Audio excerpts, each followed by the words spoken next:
allegedly. Yeah, you got to throw in allegedly to save yourself from the lawsuits. Well, especially if we can't prove it. Right. Stephen A. and Marcellus Wiley are beefing on the internet too, by the way. Really? Yeah. For? Because, Marcellus, he now pretty much just critiques the media. Like a lot of his, like, I don't know how much of his content you consume, but a lot of it's just like he's doing reaction videos.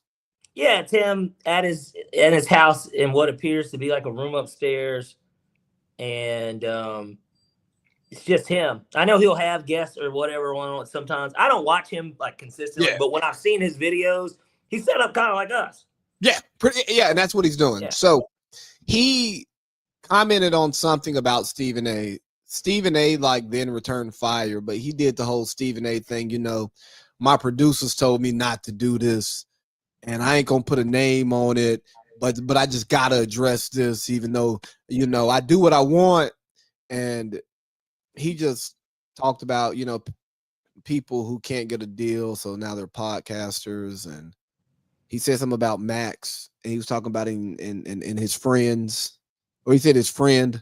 Then he said his friends, and then like Marcellus just responded to all of it. Because he said his coach told him that if you don't put names on it, you a bitch ass nigga. So Marcellus leaned into that. He just kept saying, my coach would call you a bitch. It was funny. It was funny. It was 25 minutes. So he was talking Kellerman though? It Stephen A. referenced because there was videos out there saying that Stephen A. was salty about Max getting the boxing gig. Yeah, people were took his response on the show when it came up and tried to make it seem like that he had a problem with it. It was but for the boxing gig. Yeah, something that Max had been doing. Max was good at that for a long time, before he even became the ESPN guy. That was his bread and butter. And I don't and it's just the internet sleuthing stuff. You know how with the kid who got drafted by Toronto, and he was like, fuck. And then they created a whole narrative about what he meant when he was just like, yeah, bro, I just got drafted. This shit just happened. I'm emoting because my lifelong dream just came true. Fuck, it really happened. Y'all trying to be like, I'm mad that I'm going to Toronto. I've never met a man. I've not met one man who said Toronto was bad. I've not heard, I know there's bad parts to Toronto. I can understand it's cold. I can understand it may be expensive, taxes, cool. But I've never heard a nigga complain about going to Toronto. One of my favorite places. I'll put this out there, and I still believe this to this day. Still, and there's attractive women everywhere. Still, I think the baddest women per capita is Toronto, Canada. I mean, you heard what Ludacris said. I thought it was way too cold till I went to Canada and saw some beautiful hoes. Now I hit the Carabana every year in Toronto. Yeah. Hey, I don't think Ludacris gets enough credit as a lyricist for his ability to do songs like that. Absolutely. I mean, the BET Awards, once he did the Rap City Basement thing, I felt like that should have been an eye-opener for everybody. It was like, wow, he still got it. The Meatloaf. When that nigga hit that line, I'm like, oh my God. And he's so good about throwing that the punchlines like that in there. Should we play it? I thought it was beautiful. There is a song that I want you to play, but we will play it before we begin Culture Hour. It's a specific song in relation to Culture Hour. Bad, bad, bad, bad boy. You make me feel so good. Hey, I got on the scale today and I'm 175 pounds and my stomach doesn't poke out and it just feels absolutely amazing, by the way. I just want to throw that out there. Well, you should feel good. I haven't weighed myself in a minute, but I feel like I'm definitely, because I think we spoke about this, obviously. kind of our goals and stuff. And I think that which I guess, gosh, should we even make that announcement right now? Oh, this is our last episode? Yeah. Yeah. I call it the end of an era. I do see that. Yeah. Yeah, but we didn't really tell anybody that this is our last episode. We didn't promote it being our last episode. We didn't even set it up to be a last episode because it's not like a real last episode, but we're just about to go get a BBL. So we got to get low for a minute. So we can pop out. And what our summertime is in the content game is football season. Yeah. This is the time you lay low in content. The summertime is where you lay low. And by lay low, that means we'll be laying low on the show. But like Cardi B, at least I can speak for myself and say I'm back outside. Yeah. And yeah, so for those that want to translate, want me to put what Lee just said in layman's terms, this is the final AC Lee and Parlay Pete show. It's not the final show that we're doing. It's just the final show of the AC Lee and Parlay Pete era. There will be a whole new name, which we will get to, probably for closing, just to leave a little tea leave there. And it'll probably help too with promo a little bit, like cut as a clip. But yeah, this is just the final show. And TBD on the start for what we got cooking, but yeah, it's gonna be good. Yeah, but here, just to give you a preview of the song that I was gonna play, that we need to play before culture. That way, you know.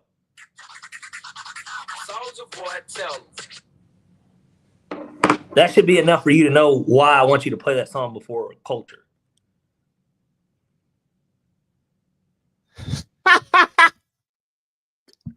Yeah. Well, that's what happened, isn't it? Isn't that what fucking happened? Yo, that might be your best joke ever. Is that not what happened? Bad boy. Ha ha ha ha ha ha. Can't stop. Won't stop, nigga. Hey. Break his neck. He might. But even better, when we start dancing, what we do? We hurt their feelings. Right. So I don't know. It's just kind of like the perfect, like, I don't know. It's a perfect blend for him specifically. So, you know, we had to beat his ass. Hey, that might be one of the best music videos that are staple Atlanta suburb music videos from our era. With no money put into it. Yes. Yeah. Like just some niggas in some baggy jeans, some thermals, and some puffy jackets just dancing. And some fitteds. Yeah. Yeah. Fresh as hell. Nigga had the fucking like Urban Outfitter glasses on. Yeah. Yeah. Yeah. We washed up, man. Yeah. But we're still winning. All right, man. Speaking of washed up, man, the Pittsburgh Steelers, they made some moves. Arthur Smith got his rocks off. They traded essentially Minka Fitzpatrick and some draft picks that we don't really care about for Jonnu Smith and Jalen Ramsey. Parlay Pete react. Winner, mahi dinner. I mean, I thought the Steelers won the trade. Jalen Ramsey's not cooked. Jonnu Smith's coming off his best season as a pro. Minka Fitzpatrick, good safety, obviously, but if you can get two guys for one, and Pittsburgh kind of has a little bit of a void at wide receiver 2 anyways. So now you've got 2 tight ends, which, again, Arthur Smith, he's a tight end freak. Now you got 3 tight ends. You forgot about Darnell. Yeah, Darnell, but, you know. Yes. Yeah, okay, yes. Hey, Arthur he's probably the best tight end 3 in the NFL. How about that? And Arthur loves tight end 3. Yeah, especially on the goal line on a 3rd and goal. And he knows he's got Jonnu out there. He's got Freiermuth, and they're not going to wonder, is Aaron Rodgers going to throw the ball? They're like, which one of these tight ends is going to throw it, and who's running the route, and which one's going to be there just to block? Because if you remember that play, I was at that game. It was the Titans game, and I swear, because it was on kind of closer to the side that I was sitting on, I swear that play was ran as if everybody else on the play was blocking, and that was the only route. That was the only play. There was no second read.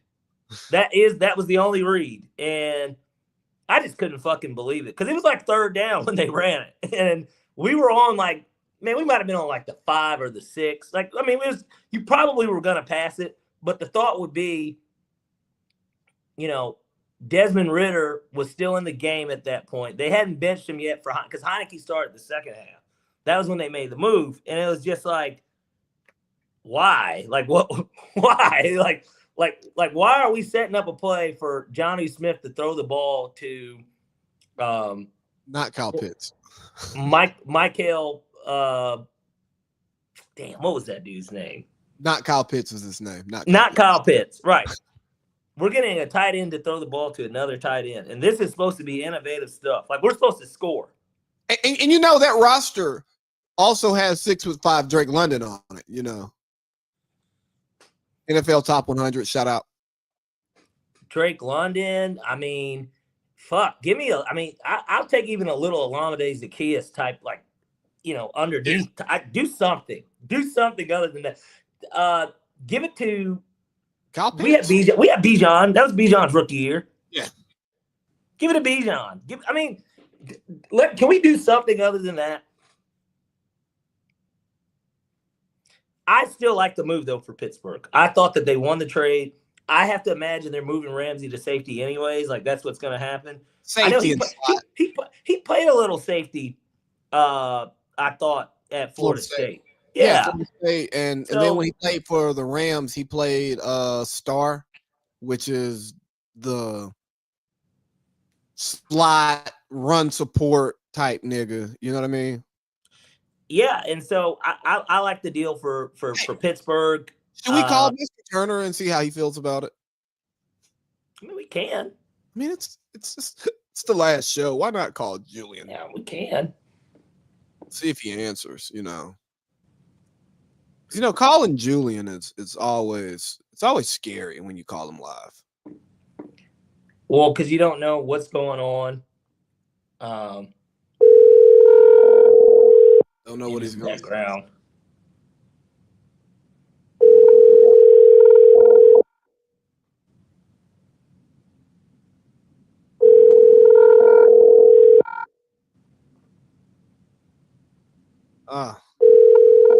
Giving us the Josh Holsey treatment.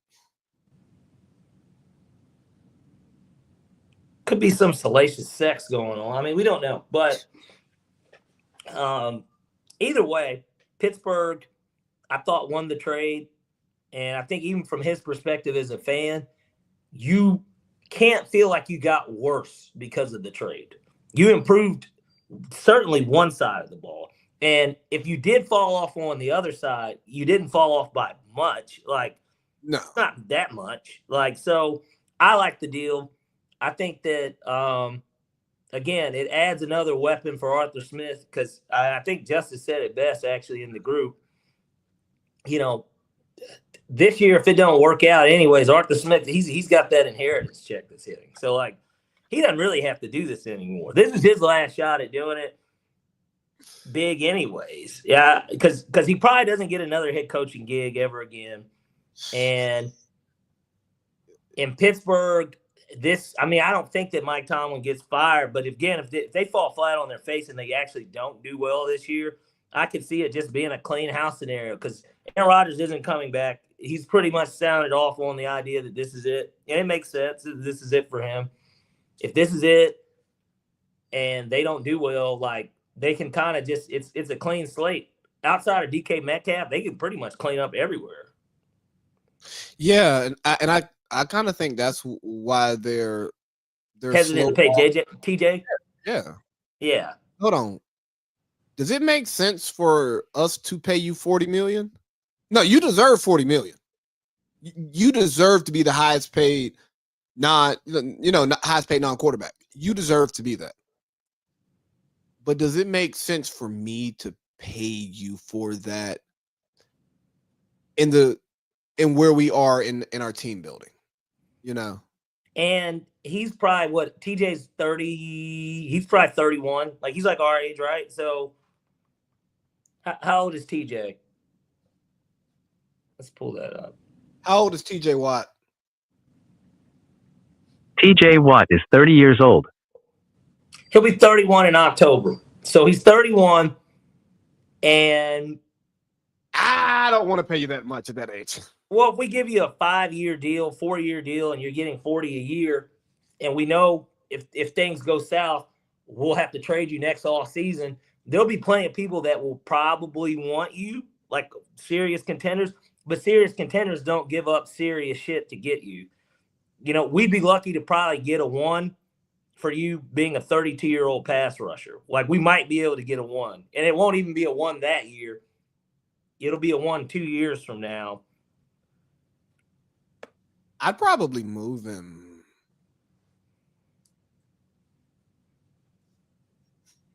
I'd move him. I think you could get 2 1s for TJ Watt today. But if you pay him,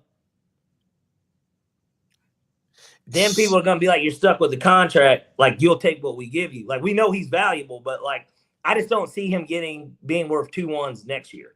If you pay him, though, and you pay him before Micah, and there's another pass rusher who's about to get paid. If you can get him paid early, you could still flip him in a year and get good value because there's people this year who are in front of him to get paid. And then you got next year's offseason of people who are going to get paid and going to jump that. So then like his number is smaller. But like if you move him, then have to pay him, you're gonna give back less because it's like, hey, I still got to pay this guy. You're not even paying him. Either that or you can front load it. I mean, I guess maybe that could help it out too. Yeah. But like, yeah, and if I did re-sign him, I would front load it. So he's tradable. And then the cap hit. Yeah. Once you cut him, there won't be so much dead money. Yeah, but like for any team, that is on the back end of the career, you could still cut him and like it won't like kill you. Like, or Pittsburgh could say, hey man, you're a Pittsburgh great, and we don't care what you're going to be here no matter where we are in our team building. We're going to pay you to stay here. And there's absolutely nothing wrong with that, but I'm not a Pittsburgh Steelers fan to care. But I would understand it. It's like to bring it to the Falcons. It's like the Matt Ryan and the Julio deals when they signed, especially that Matt Ryan deal. I did not expect Matt Ryan to live up to that entire contract, but you had to pay him when you did. Yeah, you had no choice. He came off an MVP season, Super Bowl, NFC champion, Super Bowl runner-up. You had a new stadium coming the next year. Like, that was what the market bear. And obviously, and it gets to your point of paying him, within 2 years, Matt was like 10th highest paid quarterback. Like, there were like 9 other people that ended up making more money than him anyway. So, yeah, so it worked out from that perspective. And we were still able to salvage it, and we got a second round pick out of that deal with the Colts. Yeah. It was a good trade. Yeah, and we got a third for Julio, which was even crazier. Yo, that nigga been missing for years. It was on and off with him, and he didn't do shit in Tennessee. He probably did more for Philly and Tampa than he did for Tennessee. Didn't he have like one big play in Tampa or something? It was like, whoa. Yeah, I feel like I remember what you're talking about. I know he scored a touchdown because Josh just wouldn't shut the fuck up about it. He scored a touchdown in Philly in one of wearing number 80.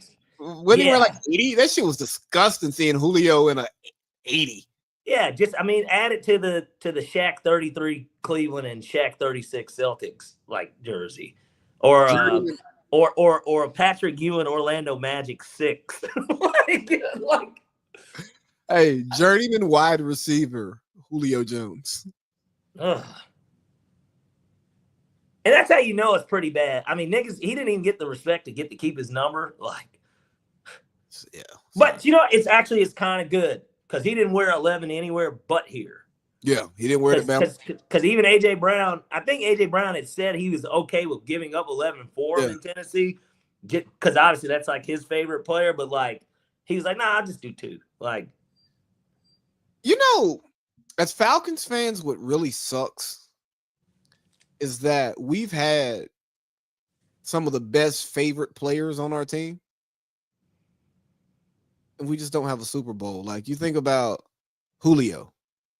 That's nigga's favorite player. Yeah, not just in Atlanta, like around the league. There are people that are like, man, Julio. Mike Vick, obviously. Yeah, Mike Vick. Prime. Yeah. Now, I don't think there were many people, like, besides you, who, like, had Matt Ryan as, like, their favorite player. I don't think. I feel like Matt Ryan got a lot of respect around the league. Yes. But I don't think he was, like, an inspirational figure for, like, a young nigga coming up trying to play quarterback. For sure. No doubt. That's not his game. Yeah, no, it's a style. It's a style thing. Like, and he didn't win enough. If Matt Ryan, he wasn't Peyton Manning, but because obviously he's a traditional drop back. Same with Tom Brady. There were better versions of what he did stylistically, anyway. So it's like, yeah. So he was never going to be in that conversation. But I'll tell you, he's in. If we're doing like a build like on 2K, right? He might be the Tom Brady build, but he played against Tom Brady. So it's like Tom Brady has a better arm than Matt Ryan. I'd agree. Yeah. I mean, Matt Ryan had a BB gun. Let's not disrespect him that bad. His first pass ever was a deep pass for a touchdown.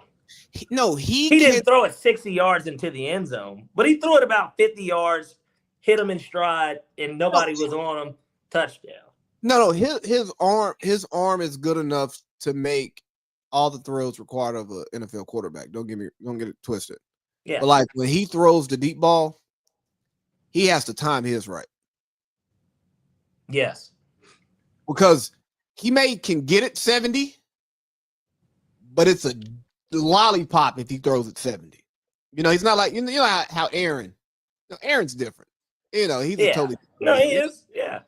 But like that's why they have the Julio interception highlight package, because sometimes he'd be throwing it deep and it could fall short.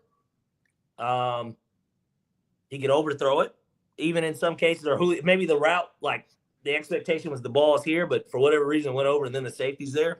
But you have that Julio tackling package because of it. Because typically those were deep balls. Those weren't Matt threw a 15-yard pass and then Julio hawked them. It wasn't that. It was Julio saying, damn, I'm not going to get this ball. Let me hit this nigga. Do you remember what it was like being young and watching Julio like at Alabama, and you're like a kid, like we're in high school, you know what I mean? And you're like, oh, this nigga Julio is fine. Like, what's crazy? I liked AJ Green more, though. I did too, only because I was a Georgia fan and I wanted us to draft AJ Green instead of Julio, only because I was a Georgia fan. But then once Julio became a Falcon, I tried to hold on to the AJ Green love because AJ Green was still 5 when he was 5. But like, we made the right choice, Julio, and not just because we see it, but Julio was the better player. Anyway, I mean, he ran sub 4.4 with a broke foot.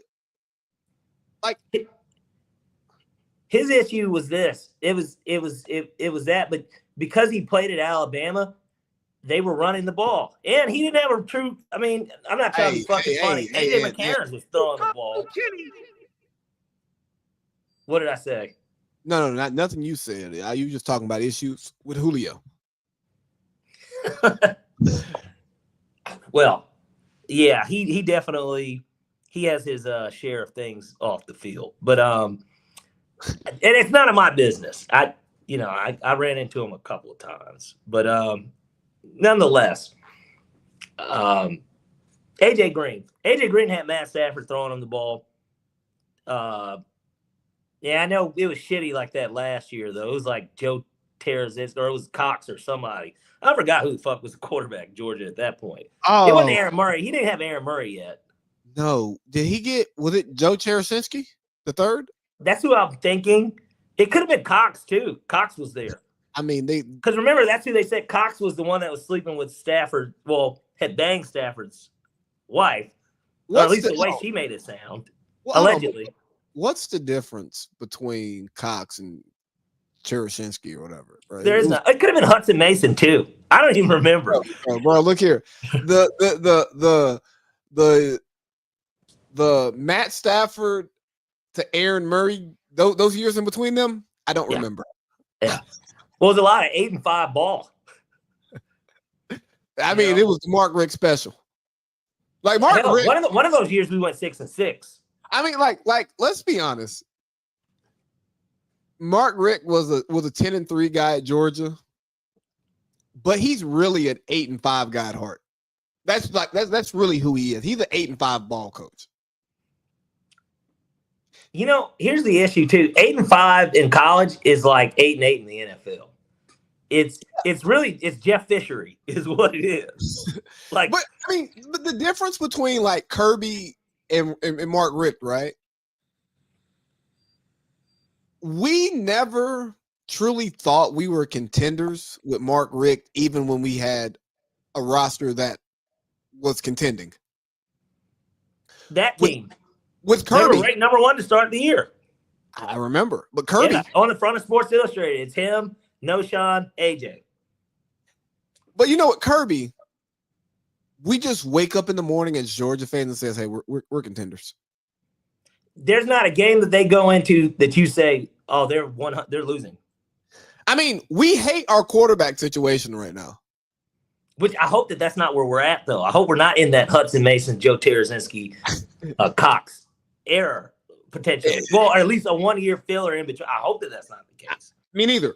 But like even last year and the year before, we did not like our quarterback situation.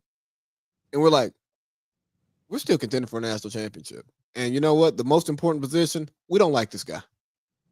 We never had that with Mark Richt. Like Matt Stafford, number 1 overall pick, Hall of Fame talent. And I'm not saying he's going to get in the Hall of Fame because he doesn't have the accolades. He just doesn't. Hall very good, no doubt. Though. Yeah, but he's a Hall of Fame talent, and he's a guy that the Hall of Fame guys might say, yeah, nah, he was better than me. He just in Detroit his whole fucking career. Like he certainly, I tell you what, the bank account says he's a Hall of Famer. He always got paid like one. So and then the eye test of like, it's funny how when Pat Mahomes started doing stuff and then they started showing the Matthew Stafford had been doing it, but he was in Detroit, nobody cared.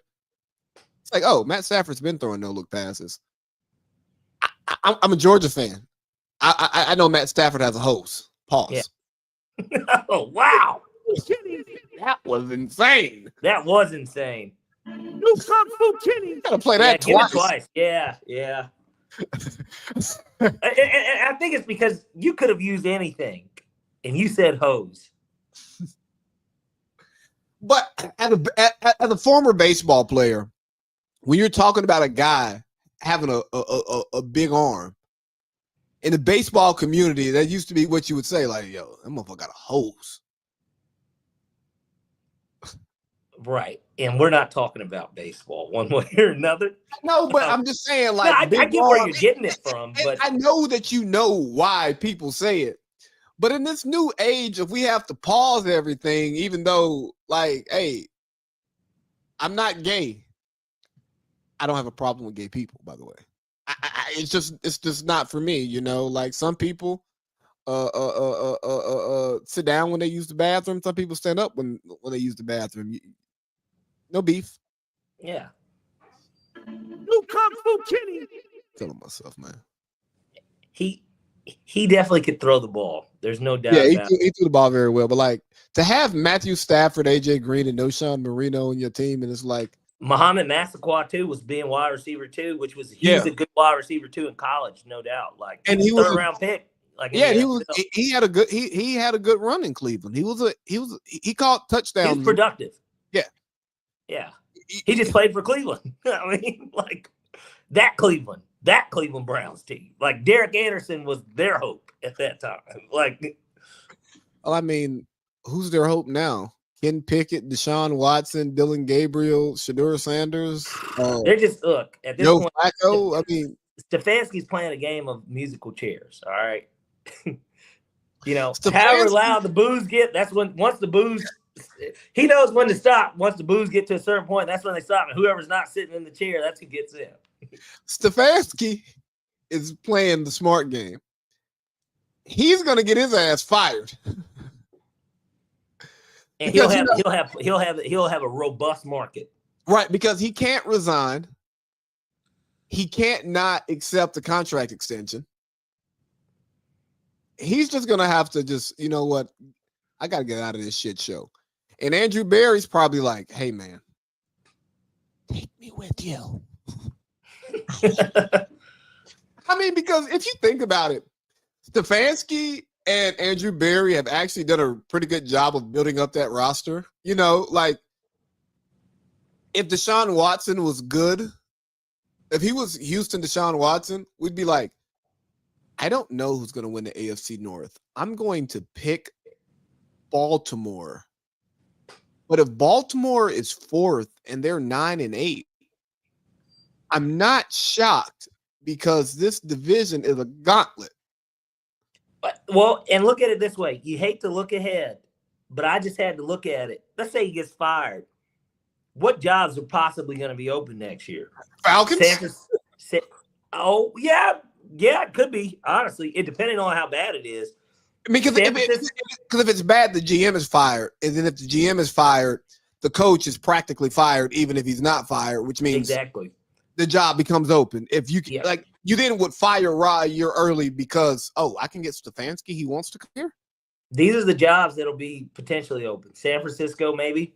Mm-hmm. New York Giants, possibly. San Fran, you think they'll move off Kyle? People kept trying to. I think that they could. If it's bad, if they go 6-11, I could see it. Miami Dolphins, that's one that could probably be open. I know that this is I know that a lot of people might not like it, but the Baltimore job could potentially be open. I mean, it could. That job could get open. The Bengals job could be open. You make sure you say the Bengals job because I mean I think Zach Taylor. I rarely call for people to get fired, but because he's made millions of dollars, and you know what, we've got to stop doing this.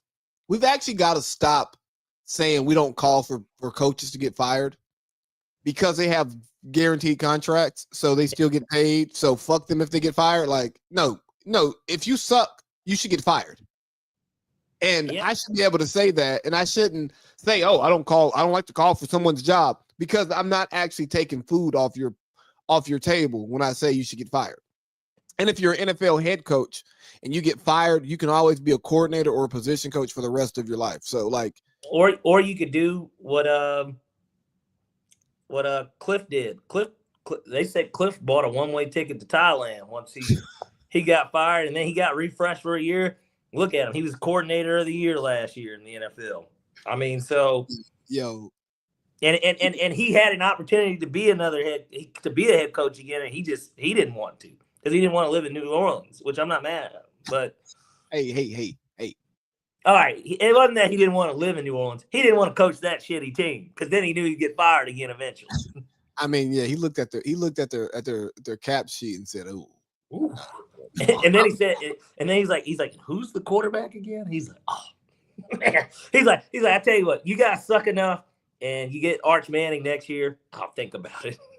Like, hey, coach job could be open too. By the way, that's another one I'm looking at. That job could be open too. I mean, that's not a popular job, but you have a bunch of sisters running your organization. But question for you, and this is gonna be fucked up. I'm just gonna put it out there. Who cares? I expect nothing less. Yeah. Does Kellen Moore look like he could have been the main star of the Netflix show Atypical. I don't know the Netflix show Atypical, so I'd have to see what it's about. Give me a second. Look it up real quick. And then like it's gonna help you understand what I'm saying. And then answer that question. And while he's looking, you're an asshole. I didn't even have to look at it. They have an overview once you type in a show, and the first sentence tells me everything I need to know. So you want to know what he looks like? Doesn't he look like? I'm not accusing him of it, and there's nothing wrong. He looks like, he was a quarterback. I mean, think about it. His run. Hell, he beat Georgia. He beat Mark Richt at the Georgia Dome. We were out there that day. This type of game. That game, right? Or the LSU game? Which game did we tailgate with you? We went to both. We went to both. Yeah, we tailgated LSU when Honey Badger dropped the ball before he got in the end zone and we lost. And under Aaron Murray. I'm sorry. Aaron Murray is the best Georgia quarterback ever. I don't care. No. I know I'm wrong. Yeah, come on. You know what? Let me change it. He's my favorite. New Kung Fu Kenny. He looked the best. But like, I know he wasn't better than Matt Stafford, and he didn't produce more than Stetson. He probably I'll take him over Stafford's time. I'll take his time over Stafford's time. But we're not going to take him over Stafford. No, I know. Like, yeah, he deserved what Stetson got. But Stetson put up the numbers too. Like, you're acting like Stetson didn't put up numbers. No. I know, but I'm just saying, like, I feel like real Georgia fans just loved Aaron Murray so much and felt like he deserved, like he did what he needed to do to win a natty, and he didn't. Like, those might have been some of the favorite Georgia teams. I know the national championship teams are national, but those teams were like favorites. Like, because we didn't love. Because remember, dog, we didn't love Stetson going into the natty year. We're like, I don't know if we can win a natty with Stetson. Yeah. We never felt that way about Aaron Murray. Like, once he got the job, and we're like, oh no, Aaron Murray, that's my nigga. I don't think he's gonna be a pro. The Aaron Murray era was like being the Spurs against the Warriors. Like, it's like, oh, we know it's gonna come down to us in Bama. Like, we just know it. Like, that's what it's gonna come down to. They're the better team, but we feel like we could beat them on any given night too. And during the Aaron Murray era, we had the best quarterback. Yeah, Bama had Saban. And I mean, that was the difference. And Kirby, right? Kirby was on the sideline too. And we didn't have the portal wide open, so Saban could stash a 5-star for 3 years and bury that nigga deep into the depth chart. But that's what he was telling them, though. He was telling them. Do we tell you the story of Isaac, the guy that just went to high school with, that Nick Saban? You have told me that story, and I think you've shared it on the show, but I would like for you to share it again because I think it's something that's a good story and a good talking point. Okay, Isaac Rochelle got a pretty big social media presence these days. Hopefully, we can make him a friend of the new show. I'm definitely going to reach out to him. But nonetheless, Isaac, 4-star state champion for Eagles Landing Christian Academy in McDonough. He was best player on a state championship team, Georgia, big time recruiting grounds. So he eventually ends up going to Notre Dame. But in the process, just like any other 4 or 5-star, all these coaches kiss your ass. Well, they come in to kiss your ass a little bit because they want you to come to their school. They might suck your dick too. Yeah. Well, and especially the coach that ended up getting him, Brian Kelly, the way I see he moves around. I mean, he looks like he'll do anything. You know, he's letting niggas twerk on you a little bit. Like, kind of crazy. He's an Emmanuel Acho type. You know what I mean? The mission is the mission. I'll do it whatever it takes. Yeah. Joy. Nonetheless. All right. So, anyways, he hasn't. Hold on. Did you answer? Real quick, you didn't answer my question. Do you think that Kellen Moore could have been an Atypical? If you look at him, yeah, but because we know his past, it's like no. He's a stud at fucking Boise State. Yeah, I just needed to make. He looks like it. Yes, okay. He looks like it. That's all I needed to validate myself and my feelings. Look, No. Isaac has Just trying to explore the connection between Kellen Moore and the United in the New Orleans Saints. Gotta explore that connection. Don't want to Sure. close it off. Their schedule release sucked too. I don't know if you saw it, but anyways, Isaac gets a visit from Nick Saban. Nick Saban comes in. He shakes his hand, and this was the first red flag here. He apparently shook his hand too firmly, and he said, "Don't ever shake my hand like that again."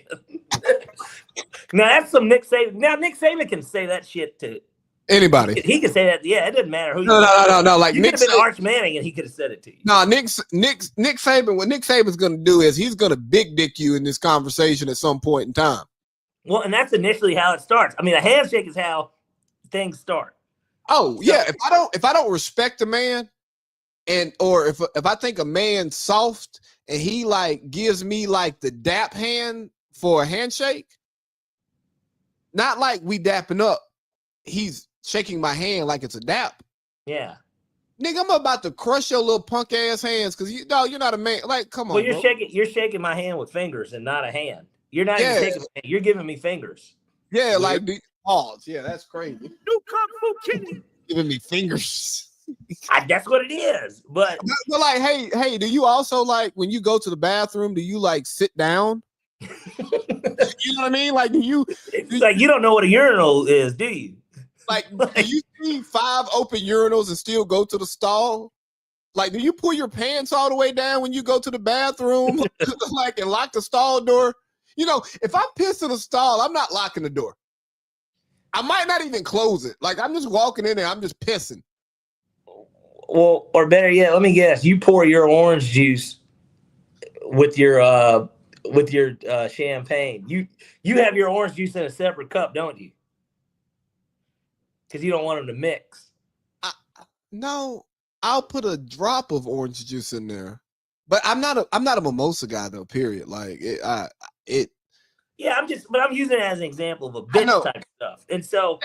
He's the type of nigga that says, "Hey, let's go get mimosas." Nigga, what? We can go to brunch, and if they got bottomless, we'll get it. Yeah. While also still buying shots in between because we're men. But we got to set ourselves up to go back out to San Diego too. By the way, we need to do that. But me going to San Diego is complicated. You could turn it into a full trip, though. That's the thing. That's what I'm saying. But what if I don't want to? That's the hard conversation that I don't want to have on the podcast. What Well, if I want to just go to San Diego? If you got 5 days, right, and you can set it up to where Friday, Saturday I'm here, and then Sunday, Monday, Tuesday I'm there, and then you come home, it works out. You can make that work. Yeah, I'd have to do it that way because. Yeah, you make it to where you're with us during that weekend, but for that week, because she's not in school yet, so it's like, yeah, and it actually sets up to be you and her as opposed to you 3. Oh, yeah. Because I'm sure that she will be working or something. Yeah. I mean, you can get dinner and stuff together still, but like. Come on, man. You know what dinner leads to. Well, maybe there's nothing wrong with that. Anyways, shakes his hand, says, "Don't you ever do that again." I guess he shook his hand too firmly. And then the next thing, they're sitting there and he's telling them about, we're going to offer you, but basically you're going to play bench for 3 years. And by your senior year, you might start, but we'll make sure you're in the rotation. Now he's a 4-star and he's a defensive end. So like, obviously competitive. Everything at Bama, I'm sure, is competitive. It doesn't matter what position it is, except I think I also need to make sure you throw in there. He made it to the league too, by the way. Yeah, Isaac played in the NFL for 7 or 8 years, so he had for all intent and purpose, a successful career because he was a 7th round pick that played for that long. A lot of those guys flame out after a year. So, and he was able to play for multiple franchises, so which is pretty cool. But he played his whole rookie contract out and got a raise when he went to Indy. Like, he got a raise. It was a 1-year deal, but he made, I think, as much money in that 1-year deal as he did his entire rookie deal. So, like, it worked. it worked out for him. But he told him, you're going to sit on the bench for 3 years. And that's just the way that Bama was funneling those guys through to where Georgia wouldn't have a chance because it's like, oh, they got a new guy at this position. It's like, yeah, but he was a fucking 4 or 5 star 4 years ago, and he's been fucking weight training like an NFL player for 3 years. And he might have even played a little last year. So it's not like he didn't forget how to play football, but he still went up against first-round talent and practiced every day on a scout team. Like, yeah, like, honestly, football factory. Oh, and by the way, Kirby Smart was telling them boys what to do at the time. That's who Nick was the head honcho, but Kirby was still telling motherfuckers what to do. Like, think about it. Being a backup at Alabama could be better than being like a starter at fucking Arizona West Kentucky.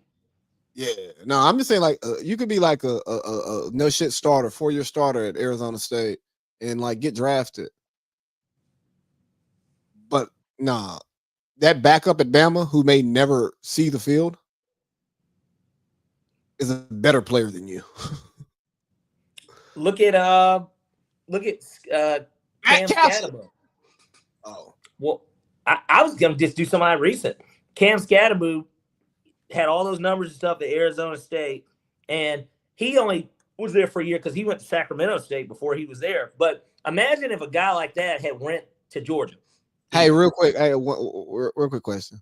Doesn't Sacramento State sound like a school that would have a white running back? It did. Yeah, it did. I mean, so it did. Yeah. Like, no. Hey, why are you acting like Georgia doesn't have a white running back? And I was about to say, Jones. I was about to bring it up and how disgusting it looks for Georgia to have a white running back. It just doesn't look right. And I'm not against white running backs. Shout out to CMC, Peyton Hillis, all the guys. But like Peyton Hillis at Arkansas, that looked right. CMC at Stanford, that looked right. You know what I mean? Well, they were different. Yeah, Cash Jones at Georgia. He's a walk-on, so it's like. Well, why is he on the roster? I like Georgia. Scored. He scored a few times last year. But Georgia. It's Georgia, but like Georgia football is a place where. I'm sorry. The white walk-on running back. We're talking about long shot of long shots. And we know his fucking name.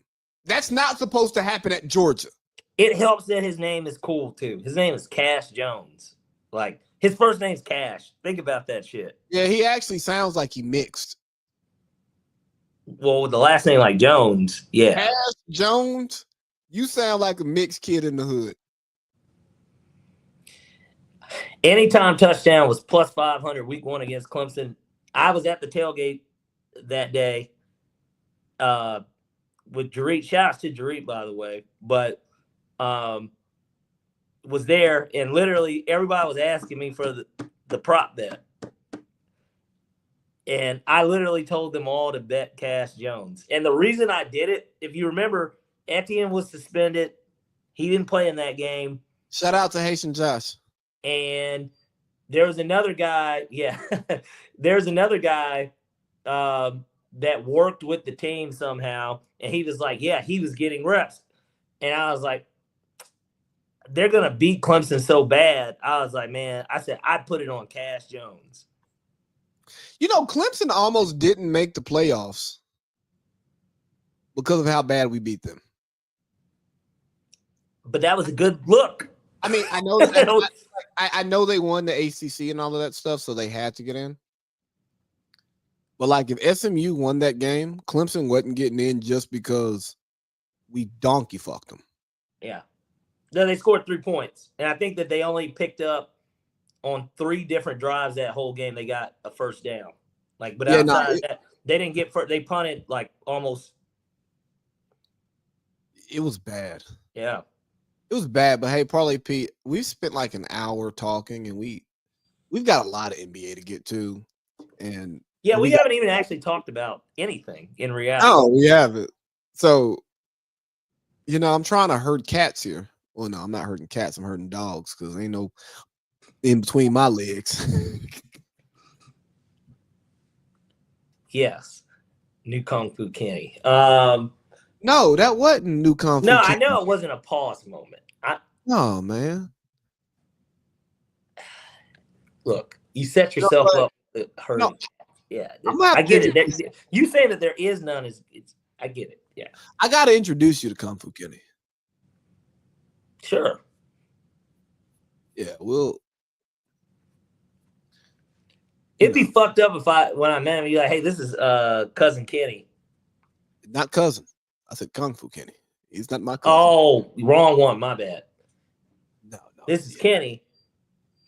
Yeah, but like, here's the crazy thing about this, right? Like, people don't know who Kung Fu Kenny is, and like, we don't want you to like give out something that may make it friends of the program, and then everybody puts the dots together. Yeah. You know, we don't want that because I'm being like what Marcellus Wiley's coach would say is a bitch ass nigga because I'm not putting a name on it.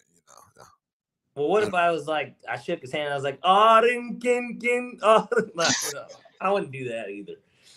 But I wouldn't do that. Yeah, I'd like to meet him. I'd like to meet him. Put a face with the name. I mean, yeah, but you know, everybody doesn't need to be met. Well, you know who else doesn't want to meet? Who? Jaren Jackson, his toe, and the Grizzlies front office, because boy, I know he's not the person we want to start off with the NBA, but can you imagine somebody getting signed to a $240 million contract and then the very next day they, I guess, break their toe? They said it was like turf toe. It's weird. And oh man, that shit. Now they said they're gonna reassess him in 16 weeks. It's like, nigga, what? That's like 4 months. That's so been messed up. Well, it had to have been. That's the point. But it's like, so hold on. So he's definitely missing the start of the year. If you're talking about we're gonna reassess it in 16 weeks, not he should be cleared in 6. No, we're gonna reassess it then. We're gonna look back at it. They haven't seen Jaren since his exit interview. And he told him, hey, send the contract over. We'll docu-sign it. Yeah. He signed that bad boy. I turf toe. Well, he saw they traded Bane. They let Kennard go. They ain't upgrade that team. I mean, KCP's a solid. He's an upgrade. He fits that grit type shit, and he's nice next to Ja in a sense of he's a defender, and yeah, I guess he's a 3-and-D guy, but like they re-signed Aldama. Oh, okay. I mean, he was solid for my fantasy team. I'll give him that, but like, don't you think they have Edie? Is Edie? I mean, Edie's tall as fuck, but don't you think Memphis deserves the benefit of the doubt? No, I think they should move to Nashville. That's what I don't think Memphis deserves it. I think the franchise should move to Nashville as well. And I'm not sorry about that. So for like all the Memphis industries that are tied to the Grizzlies, CMG. Yeah, I don't care. I don't care about y'all like it. Glow. Hey. Gotti. Yo, under that label. Moneybagg. Yo. Black Youngster. That nigga's a 2019 fucking like meme. That's all he was. That's what I'm saying. I can't name any records. Nah. That booty. That big old booty. That's like 2019 though. That's it. Oh, and I guess he's got the one. I didn't think even his song. He's got one with Money, or the tape that Moneybagg Yo. I guess they did a tape together because they're standing next to each other. But it's like Moneybagg Yo's song. He's not on it, I don't even think. I don't think Black Youngster was signed to the label to be an artist. Let me tell you, Yo Gotti is eating off of Glorilla. That's what that nigga's doing. I mean, I'd eat off of Glorilla too, man. Let me tell you. Hey, I eat everything off of Glorilla. Hey now, say now. Hey now, say now. One of the people that everybody can root for. Glorilla. Yeah, she's very Absolutely. likable, like group, like because her music's good. It actually is Yes. good, and like She ain't everything goofy. about it, she seems genuine. It just seems like a legit person. And we And saw what she looked like, and we saw, now, we've like, seen the glow up. yeah, for real though. And like it's one that you can relate with, and I think because you see Glorilla say stuff that's not media trained, that you go, oh, like she's a real person. Like nothing about Lotto, the way she projects herself, tells me she's a good hang. And she may be a great hang. Did we tell you we ran into her once? Yeah. Yeah, and like nobody noticed her. Yeah, but Hell, Justin's the one that had to tell me. He's like, that's Mulatto. I was like, nigga, I don't know any of her music. I'm a real ass, trill ass bitch from the South. But like you think about it, right? Does the way Lotto carries herself, does that say I would like to hang out with her? No. Outside of just wanting to screw her. Like, I mean, obviously you'd hang out with her because you want to screw her. But I just mean we're like Sexy Red does this too. And I think we've talked about it on here, but like Glorilla, Sexy Red, they're fun. They just look like fun. They Same with Cardi B. Oh yeah, she's fun. She seems like she'd be fun to hang out with. You know, kind of like that person that we talked about that we're going to talk about in Culture Hour. A good Cardi B is one for like 3 months. I can't do that long term. Yeah. You're not going in on me on live, but like, 3 months. It's like riding the Superman at Six Flags. Once you ride it, you're like, that was fun. I probably won't be back at Six Flags, but I'll remember that. And I'm not waiting 3 hours to ride this shit again. But it was fun. I tell you what, I'll tell everybody, if you got an opportunity, ride. Yeah. I'm gonna tell them going to Tuesday during the summer, bro. No one's there. Yeah. And make sure it's overcast that day. It's not raining, but it's overcast. Back to NBA free agency though. I just think the Memphis franchise they have been consistent enough for me to say that I trust what their front office is doing, even if it doesn't make sense to me today as I look at it. They were a top 3 seed until Ja got hurt. And they've been consistent first round exits pretty much. Yes. When they were the 2 seed, they lost to the Lakers. And I get it, it's Bron and AD at the time, but like, and Austin Reeves had a coming out party of sorts that year, but like, New Kung Fu Kenny. Hey, I think they didn't have much of a choice. I would have shopped them. I don't know what type of offers they were getting, but like I would have just shopped them. Because if you're the Lakers, right? Because remember that they were named, and then they talked about how the Knicks were like, oh, him and Cat are a dream pairing. Don't know what the Knicks would give up. But hold on. Real quick, him and Cat are not a dream pairing because your 4 and your 5 are gonna foul out. Well, I like it from the versatility aspect because you can play ball with one of them on the floor while the other has foul trouble or injury wise. Cat, people forget Cat actually has an injury history. He was healthy this year, but like he has an injury history. So like it wouldn't surprise me if he missed 10 games, like 15 games. But you don't want any draw off. You want to be able to go 7-8, 8-7 at minimum during but if he gets hurt now they got Yabusele. They signed, which I like the signing, but like, now Cat and Triple J work offensively. That's scary. It is because you got 2 guys that can pick up. Triple J's a sorry fucking rebounder though too. He's not a good. He's just like Miles Turner. Like they're bad rebounding bigs. These are guys that seriously they average 5 rebounds a game, and it's like, but you're 7 feet. I don't understand. You're 6'11". Like. Why do you average 5 rebounds a game? I think Jaren Jackson, even though I think, for one, he should rebound more, I think some of his is he plays real defense.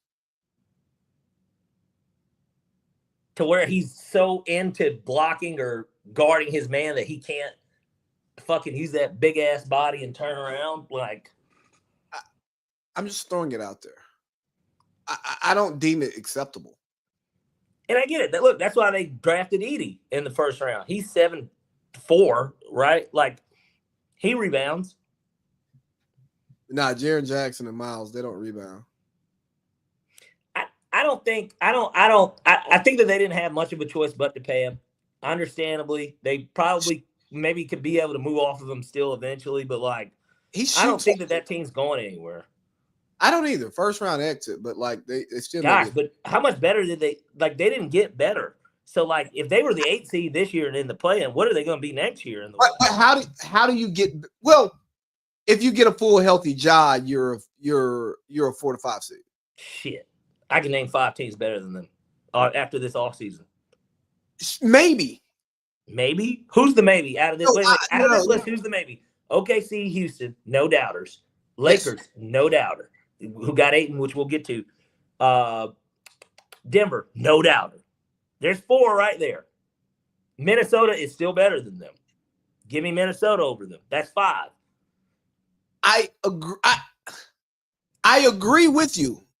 They're in trouble. Dallas is gonna have even if Kai comes out after All-Star break, Dallas is better than them. They got D'Lo. They got D'Lo, and they read up Exum, who as bad as we talk about him, like as in terms of like what he is from where he got drafted, he is a serviceable backup at this point in the NBA. And D'Lo's an all-star.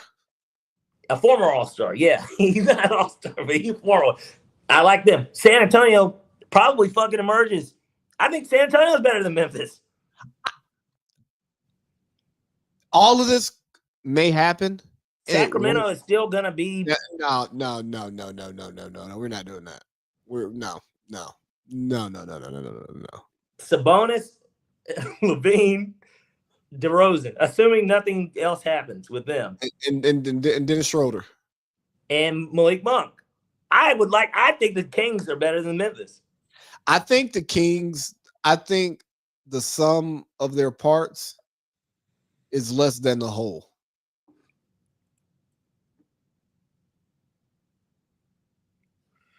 Hold on, I'm looking at the teams. Or like, the Clippers are fucking better than them. Like, I'm just saying, I'm naming all these teams that I think are better than them. But would you be shocked if Memphis won 48 games next year? Because that's kind of who they've been with. Yeah, in this West, I would be. The Thunder are better. The Rockets are better. The Lakers are better. The Nuggets are better. The Clippers are better. The Timberwolves are better. The Warriors are better. The Mavericks are better. That's 8 teams I just named. All 8 of them are better. All 8. They're better. I wouldn't even think that. The Kings are a team to me that's whose level they're on. They're on that level with the Kings. The Suns are nobody. The Spurs are a team that is going to be there with them. Assuming that Wemby's healthy, the Spurs are going to be there. Bro, they were the 2 seed before Ja got hurt. I don't care. They lost more guys. Like, I'm not saying Luke Kennard is not like this deal breaker ass player, but like Luke Kennard barely played. But they lost Desmond Bane too. Remember that. Like, I'm just saying they lost they lost players. They haven't added anyone. But I'm saying I trust what their front office. Do you like their coach that they promoted? I don't know. I like their front office, so I'm leaning on. You know what? They're in a tough spot. Memphis has been well run pretty much since they've been in Memphis. Some would say otherwise. It worked out in the end, but trading Pau Gasol for what they got for him. Now, Marc Gasol, of course, worked out, but they sucked immediately. But they weren't going to go anywhere with Pau either, and what they built with Mark, Z-Bo, Grit and Grind. Yeah, and they drafted Mike Conley. Yeah, that was good. And what they are today with Ja, a consistent playoff team. That's what Memphis is. They're not a championship franchise. You're not competing. They look like the Hawks. That's what they look like. Not the now Hawks, but the Hawks that we've just kind of been accustomed to. It's like, well, Trae Young's a draw.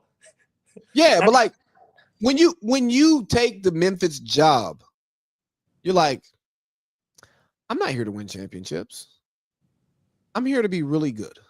I'm here to get to the second round. Be really good, get no state income tax. Get fired in 7 years. But then you got to worry about going to your car after the game. There's little stuff about it. which is why the AC Lee and Parlay Pete podcast co-signed the Grizzlies to Nashville petition that's out there. Yeah.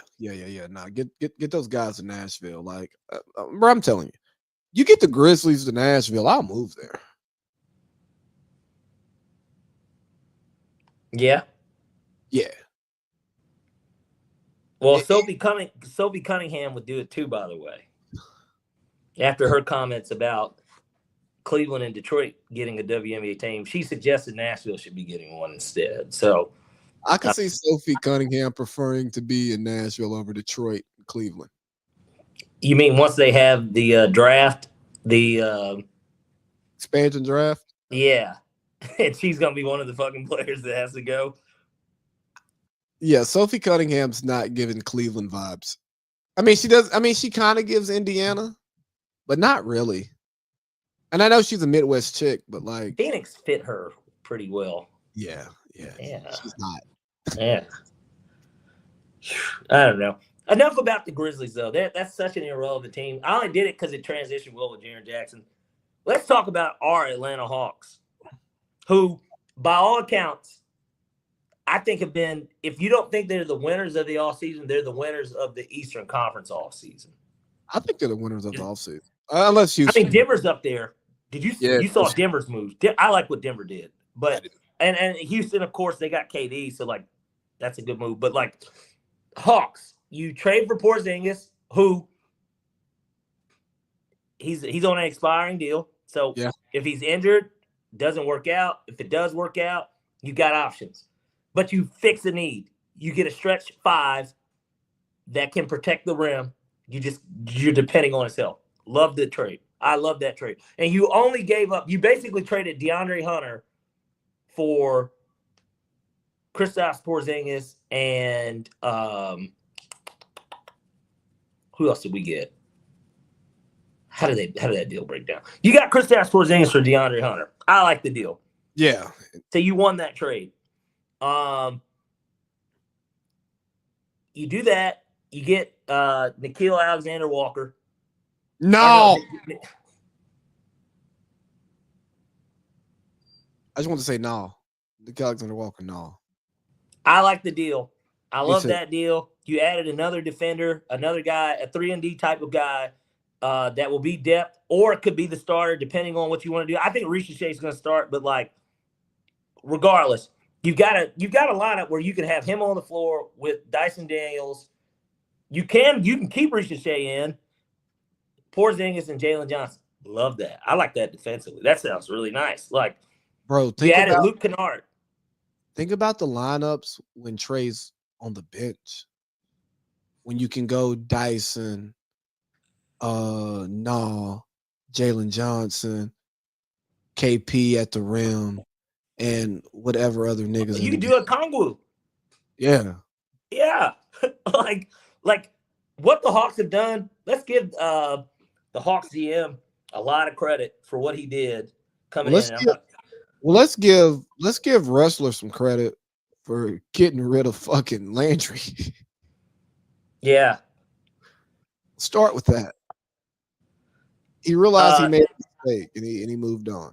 Ansi Salah is the new GM. Let's give that guy some credit.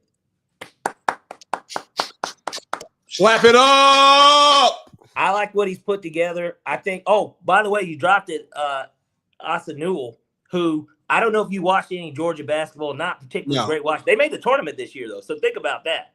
Georgia doesn't I don't watch that sport. Georgia doesn't go to the NCAA tournament. That's something that you do know, right? I do know that, yeah. Well, they made it this year. And who was the best player? You got Asa Newell. He's a 18, 19 a game guy, 8 rebounds. He's not a center. He can shoot it a little, but like athlete. He's athlete. This is what I'm saying. So like you add that to the mix. I don't know if Kobe Buffkin should be Trey's backup. I mean, I know they drafted him obviously, but like I was hoping that they would get somebody like Dante Exum. Chris Paul's not coming here. That's a pipe dream. Russell Westbrook, probably a pipe dream. If they were to get one of them, though, I'm not saying the Hawks are the favorite in the East, but I'm just saying, watch out. if they're healthy. The Hawks biggest question is going to be health. If they're healthy, they're top 4 seed, no doubt, this year in the East. This is the roster that gets Trae Young to All-NBA 13.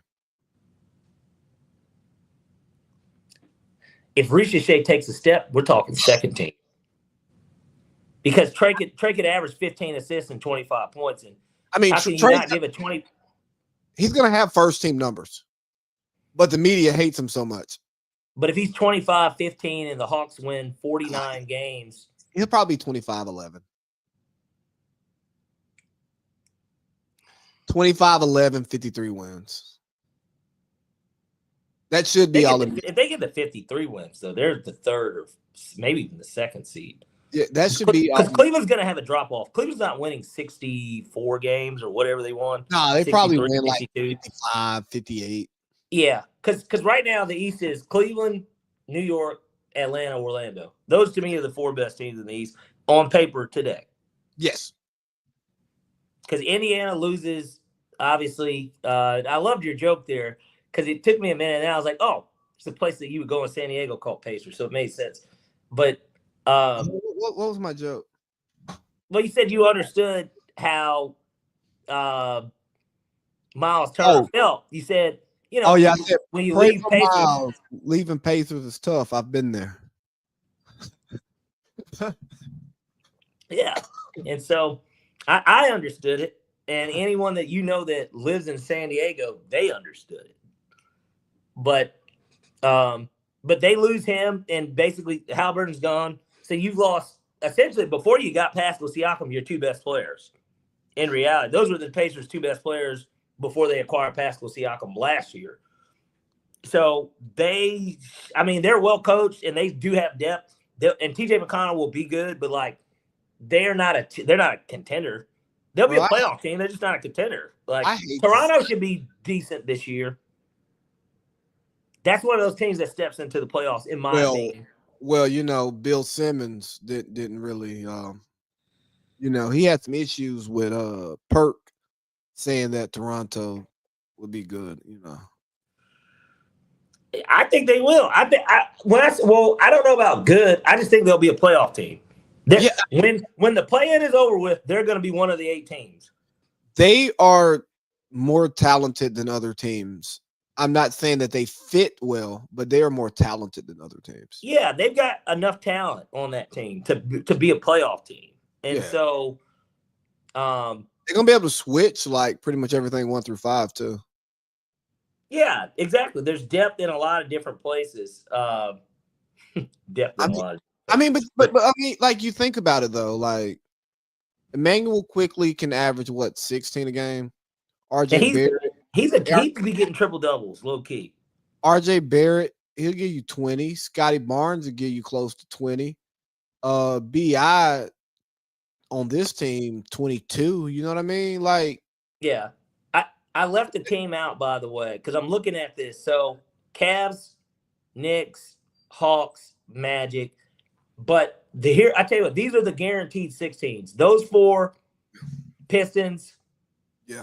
But the Pistons are in a peculiar place depending on what happens, which I'm sure we'll get to him as a whole other topic. But like, there's no Malik Beasley as of now. We don't know what's going to happen, but like, there's no Malik Beasley. You lost Dennis Schroeder. Both of those guys are big contributors. They signed. Who did they sign? They signed because they didn't get. We got Nall. We got Nickeil Alexander-Walker. Who did they sign? I forgot who it was. They lost Tim Hardaway. Yeah. Who did they sign? The Pistons signed somebody. I just don't remember who it was.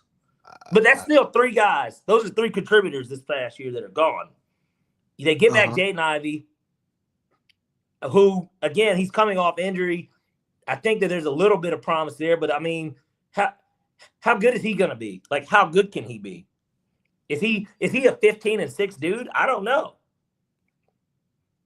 Like, Colin would have been a nice fit there, to me. He would have been a nice fit there. What the fuck is doing? I don't know. Are they about to trade? They got to be getting ready to trade LaMelo, right? That would be my thought. You re-up Trey Man. You trade for Colin. You sign Spencer Dinwiddie. You've got Brandon Miller. You've got LaMelo Ball. and I get it. Brandon Miller can play the 3, so he doesn't have to be a 2. But it's like, You got okay, both Miles Bridges is your 4, and you got Miles Plumlee as your 5. Miles Plumlee's stealing money, by the way. Hey, He like he's a guy who's blessed to be 7 foot and capable enough to continue to play NBA basketball to where he's he John can Bradley. like he just gets to steal money for 3 extra years. You know, like how Kwame Brown talked about having a 10-year career. Yeah, Kwame, you had a 10-year career. Your first contract was 4 years. Cool. Then you get your next contract. Like your last contract was, there's a shortage of people who are 7 feet tall who can do what you do. So like, we just need you here. Those But, moves don't. Those moves don't move the needle one way or another, though. No, Like- but like, I just don't know what they're doing because Colin, Dinwiddie, and LaMelo, that just doesn't make sense. You're talking And about you added Trey Mann. Like, I mean, you kept Trey Mann. Like LaMelo is what, 25 a game? yeah. Now here's the thing with LaMelo though, that at least with them when they traded for Colin, to me that made a little bit of sense because LaMelo is 6'7", like, and his dad just talked about it. He said, you know, put him and Lonzo together, and LaMelo can naturally play the 2 because he's really a 2. I can see it. I can see him not. He has to have the ball in his hands, but so does somebody like Colin. Like, these are guys that have the ball in their hand. I'd rather Colin play off of him, like Melo at the 1, Colin at the 2. And Colin shot 40% from 3 this year. yeah, I know, but I'm saying I'd rather Colin be the 2 than LaMelo because Make it an Eric Snow AI type thing. yeah, because I think no, that's disrespect. Well, I'm saying Allen Iverson. You know, Allen Iverson was the 2. Yeah, but that's all I'm saying. But he was the shorter guard. Yeah, I just think Colin should. I think Colin shouldn't bring the ball up the court. Like, I think he should be able to get the ball from LaMelo and be in attack mode versus him bring the ball up the court and be in attack mode, if that makes sense. Do you think to me it's the size fit as opposed to like the ball handling distribution? I guess the point is because I guess it would depend. Like, to me, Spencer Dinwiddie's not starting, but it's like, well, is Colin gonna, like, who's starting? Who's going to be the starting lineup? And but you could start either one of them. But you can start, yeah, you can. I guess my thought is that Dinwiddie, Trey Mann are the backups. That it's going to be Colin, LaMelo, Brandon Miller, Bridges, Plumlee. Like, to me, that would be the 5. That's the starting 5. Colin needs to start for his career. If you're not moving off LaMelo, because if you move off LaMelo, I'm not sure where he would get traded. But like, Colin and Dinwiddie don't work either. That's disgusting. I don't like it. That's what I'm saying. It's kind of stupid. And so it's like they're two ISO scoring guards. But you know what? In a weird way, Charlotte could have acquired Colin just to have him as an asset to trade because he's still on an expiring contract. He can. A contender's gonna want him at the deadline. Well, and they didn't give up anything to get him. They gave up Nurkic, and that was it, actually, because Utah traded a 2nd-round pick with Colin. So there was nothing. They got Nurkic off the books, and he went to a situation where he can be the backup center to Kessler if he's not going to get moved. And it's like, I don't know. It was kind of a nothing burger in a sense of they acquired an asset. And obviously, I'll tell it still how it is. He's a good player, but like he's not like an all-star or anything, right? Like he's not. He hasn't been one, but like that doesn't mean that he's not capable, in my opinion. But at the same time, Charlotte's not. I don't know what the fuck they're doing either. Like it's just kind of like weird. It's just like, well, what are y'all gonna do? Because, well, what is Milwaukee doing? Because, you know, as I'm sitting here listening to you talk and I'm thinking about this conversation, and I go, we don't know what Charlotte's doing, but more importantly, we don't really give a fuck what Charlotte's doing either. No, we don't. But we care about Milwaukee. Gosh, but they're starting to become somebody you don't care about either because they have Giannis, and I like Miles Turner, but like because he basically is Brook Lopez. Like they kind of are similar in a sense, but like, does that move the needle? You still don't have Dame because you cut him, and then you're running out Gary Trent and Porter. Yeah, like I mean, bro, who's doing like? Giannis got another team that Colin could have got traded to that I think I would have liked it a little bit more. Like I don't like him with Kevin Porter. Well, the point is that they wouldn't have re-signed Kevin Porter. True. You would have just let him walk. Because, I don't like that. I think that there's similar ball style, playing style. I think Kevin Porter is a better scorer. I think Colin's a better defender. You think Porter's a better scorer? Yeah. I don't think. I think because Colin's a better shooter, he's a better scorer. Just because he's a better shooter than him. I'm not saying more consistent scorer. He's bigger. That's a plus. Like he's bigger than Colin. I just think Kevin Porter has has a deeper bag. Okay, fair. I mean, I respectfully disagree, but I don't think he's a better player. I don't think he's a better player, by the way. But I'm just saying. Yeah, well, the numbers suggest that, but like Colin averaged 18 and 5 this year on 25 minutes. I'd say on a few minutes. Yeah, if he's given 33 a game, he's 21 and 6 in my opinion. Like I think that's what type of player he can be. I just think he needs to go to Charlotte and start. Like he needs to get LaMelo. It's too much, and Brandon Miller. There's so much fucking it's just not enough ball on a bad team. Bridges still gonna get his But he just needs to be. He doesn't need to be a 6-man on this team because he doesn't need to be pigeonholed as a 6-man because I think he's an NBA starter. Agreed.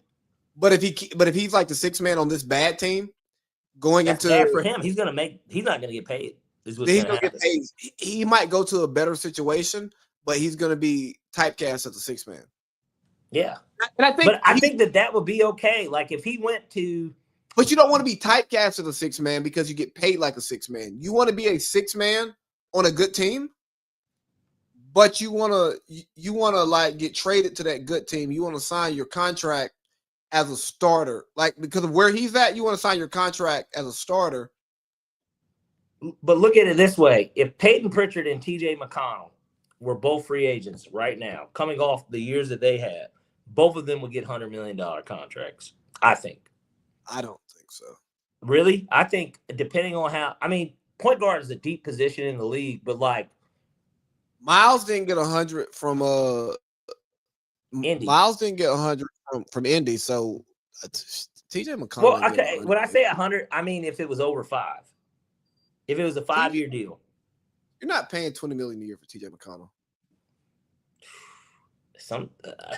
We see it all the time. Somebody would do it. What, this second apron that's ruining the NBA because teams can't keep good players on their rosters? It's resetting these contract prices. Right. That's why even a guy like D'Lo, D'Lo got 2-year 12. Think about that shit. The players fuck themselves. If we're being honest, the new CBA is great if you are a star player and your team wants to keep you. Hence SGA getting 71.25 a year. Book, who's about to sign a 2 for 150. Yeah. It works for them.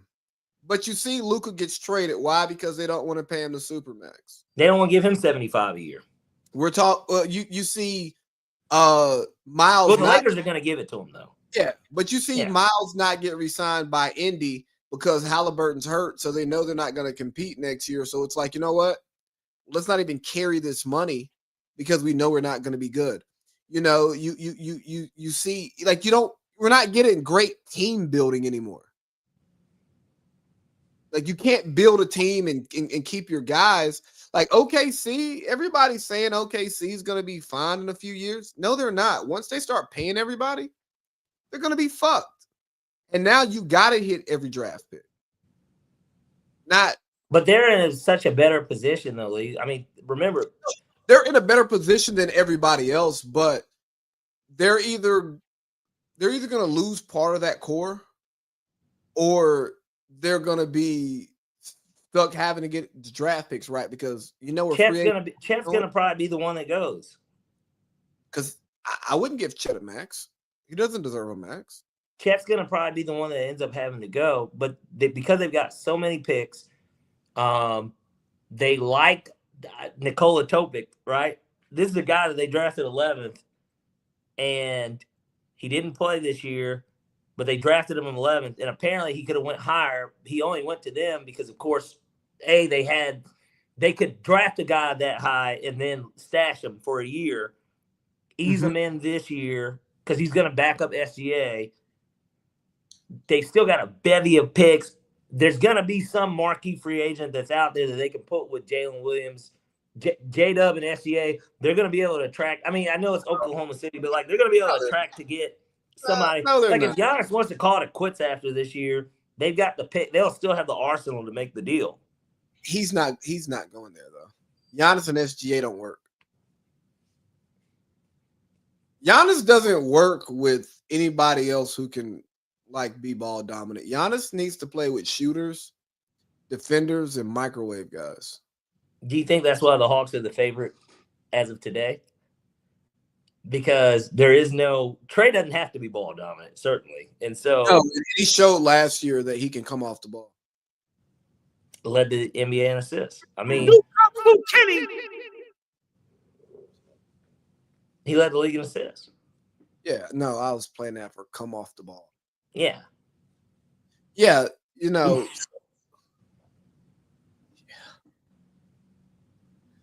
Yeah, no.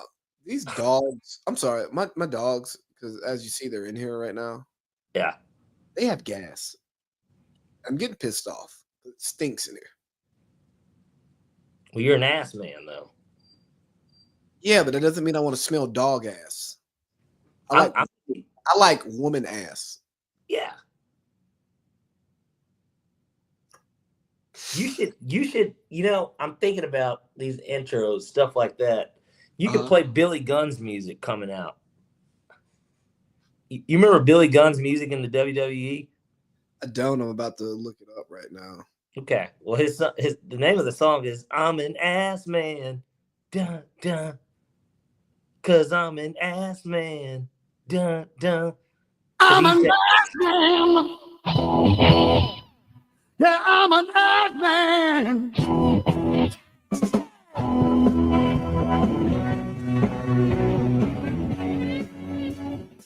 Sounds like a good night to go out in Pensacola, and like that's like the music that's playing. I can get behind that. Pause. Ass man. Yeah, pause. Yeah. Well, just because it was Billy Gunn, but yeah. But no, I hate the second apron, and I just think it's bad for team construction. It's great for the owners and being able to just like cut costs and stuff and like run the most efficient business. Mm-hmm. But I don't think that's building the best basketball team, because part of building a basketball team is keeping players and personalities, and sometimes you don't pay them the right number, but they need to be there. You know what I mean? By the way, I remember who Detroit got. They got Duncan Robinson. That's right. They paid $15 million a year for him. That's crazy. Well, because that means that Malik Beasley's on the outs, which maybe this is the perfect time to segue to him, considering, the reason that he potentially probably just cost himself, at least $50 million. If he was going to get like a 3-year deal, like he would have got the same money. If not, I figure more. I think he's a better player than Duncan Robinson. Like Duncan Robinson is a 3-point specialist. He's Luke Kennard. Like to me, those are more similar players. Malik Beasley can do more than shoot threes. He just had a great year shooting the three. Like,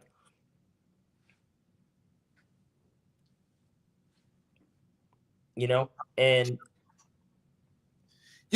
so I'm just gonna give just a snapshot of the Malik Beasley stuff. He's reportedly in $8 million worth of debt, owing $26,000 to his barber, $34,000 to his dentist.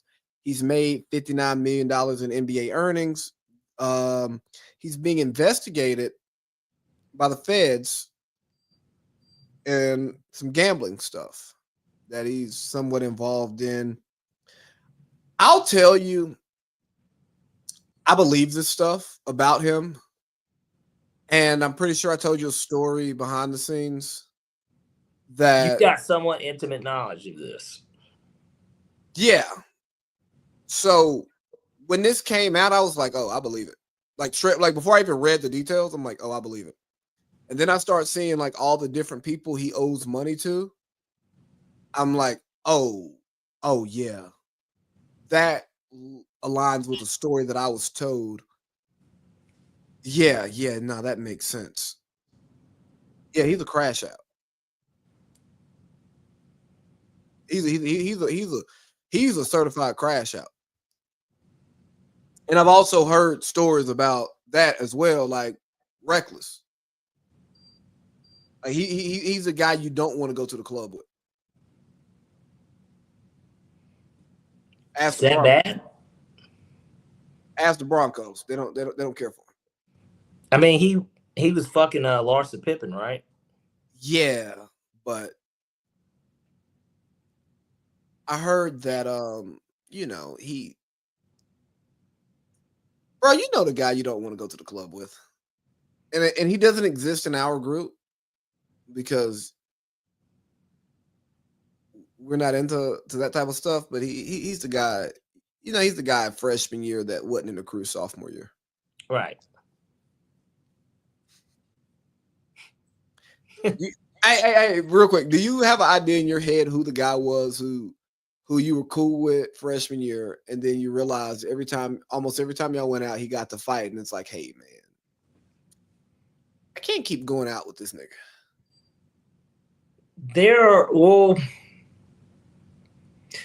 To a degree, yeah. Like, I don't like to put it this way. I'm still cool with. There's two people that popped in my head. I'm still cool with both of them. Like, I would hang out. I've hung out with both of them or seen both of them certainly in the last 3 years. Okay. But like, I understand where you're coming from. Like, overall, like, this isn't the type of setting I want to go out with you, man. Yeah, because if I can avoid it, I will. Yes, like you're cool to come to the house and kick it. Thanks, Ghost, for turning off my light. You're cool to come to the house and kick it, but I don't want to go to the club with you because I might have to fight somebody because I'm with you and you're my friend. But the reason that we're fighting is not a reason that I would fight for. Hold on, let me turn this light on because I'm too dark to be sitting in a dark room. Yeah, no. And I guess the thing is that you look at Malik Beasley's situation, and if you're saying that it's that bad and that, Beasley, he's kind of notorious for this. Like, this is the type of person that he is. It's unfortunate that a dude would cost himself so much money. Like, I think a lot of people forget just how much money these guys make and how one contract is more than what a lot of people will make in their lifespan. Yeah, like one contract for these guys is that. And it's like the fact that he would put himself in that position knowing that you make this kind of money, and it's like, I don't want to call him stupid. It is stupid.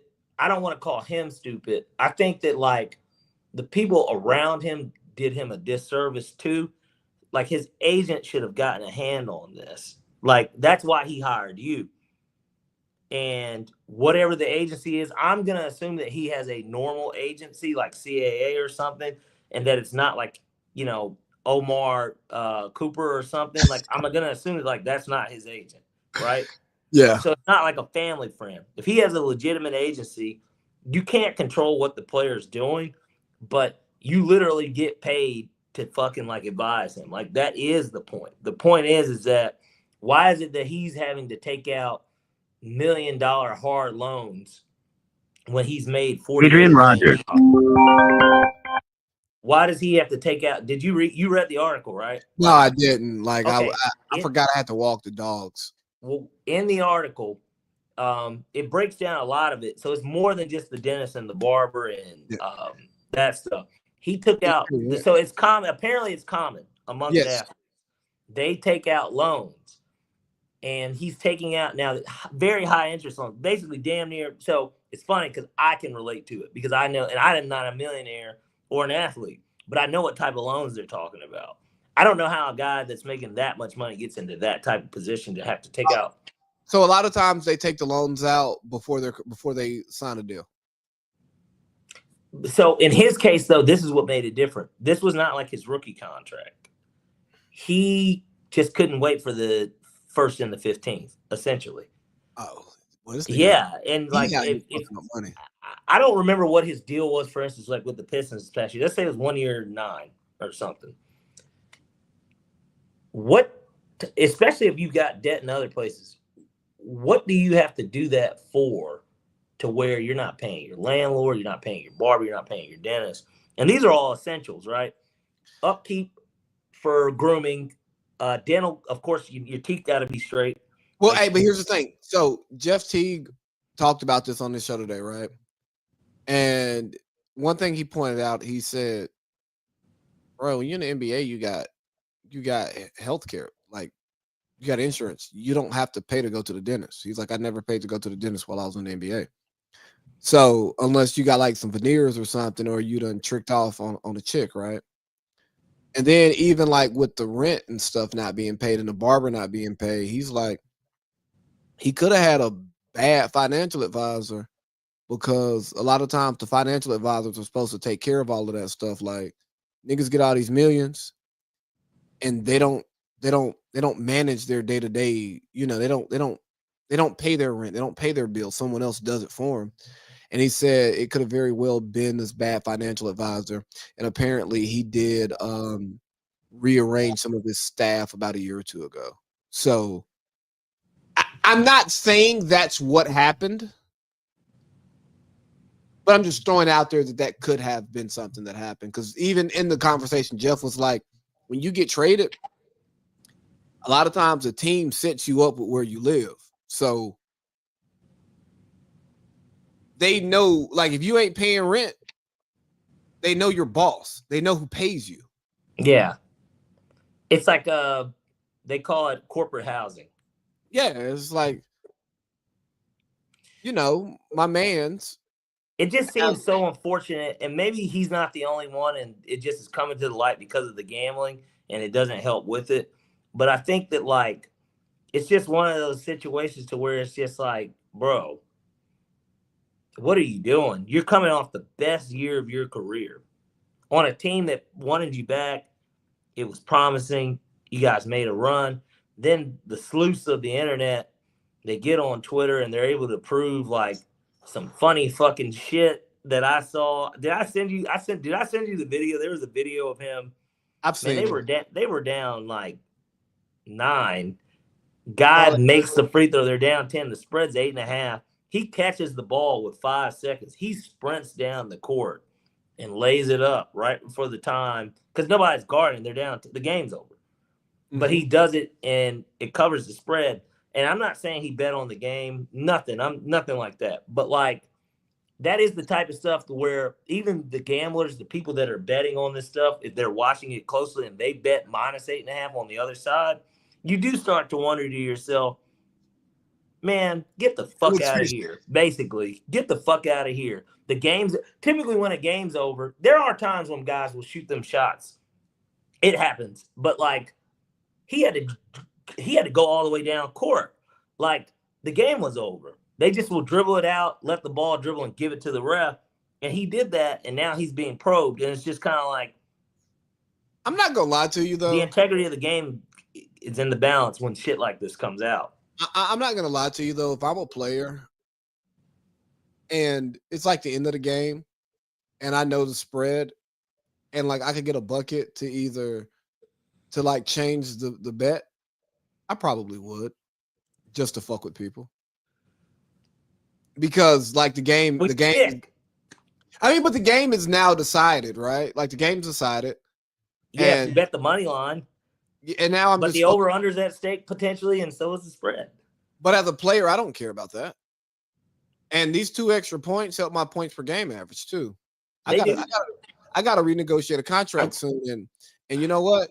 Them 2 points may have gave me 16 tonight, and that's a good number for me to carry into my average, right? But real quick, I'm going through his contracts. He signed his rookie contract 4 years, 7.8 mil. His next contract 4 years. He's a second round pick. No, it sounds like a first round pick. 4 years, 7. Yeah, and he wasn't lottery. He must have been late. I'll check it in a second. But then he signed a 4 year 60. And then he had a 1 year 2.7 and then a 1 year 6.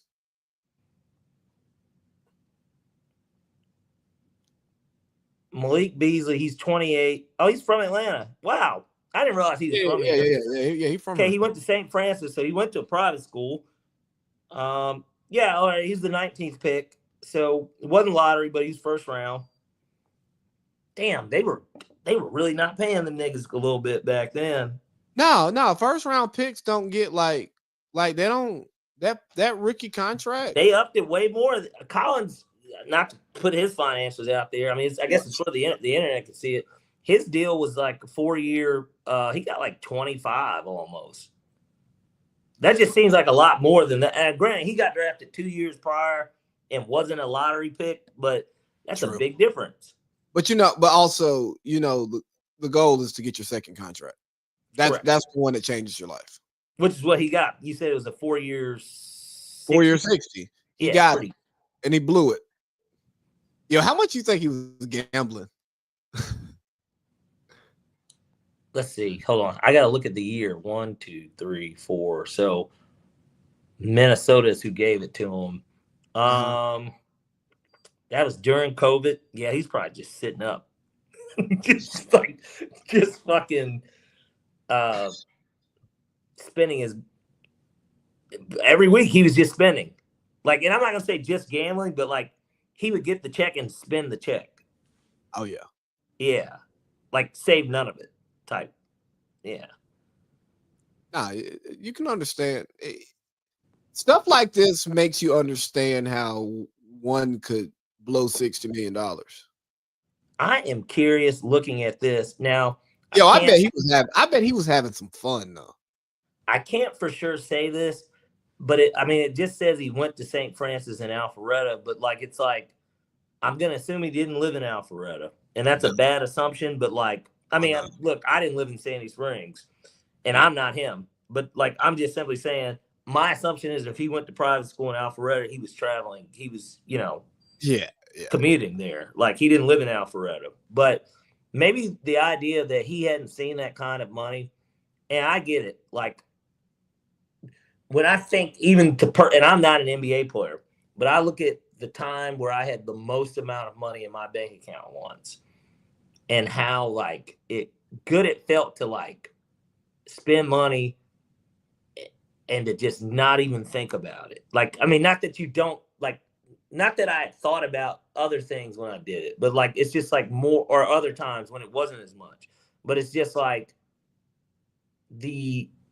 I'm sure if you see a couple $1 million get deposited in your account, that shit's the adrenaline.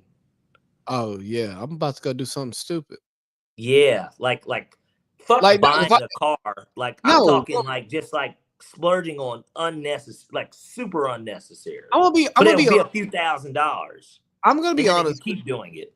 I'm gonna be honest with you. If I had like $2 million just deposited into my account, like right now,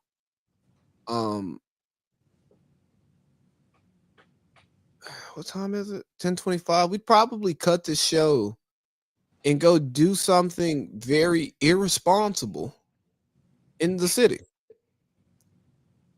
And it would probably end at Magic City. Not end. It would probably be at Magic City, throwing more ones than we should, to then go to like a fucking suite at the W.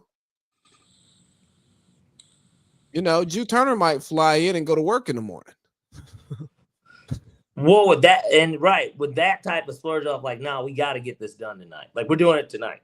Yeah, well, today's what, Wednesday. It would be like I would like if it popped into the account tonight, I would hit the locker room.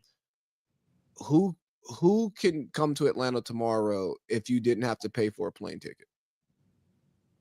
Or who could go to Vegas tomorrow if you didn't have to pay for a plane ticket?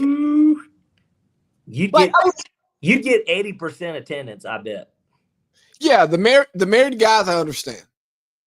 But even them, then if you say, get your wife's ass up, tell her to fucking hop on the plane. Well, yeah, you know, but in that situation, you probably wouldn't want a wife there. But at the same time, if it's that big of a hang up to where you can't come, get her ass here too. Yeah. And then like we'll send her out for a day of pampering.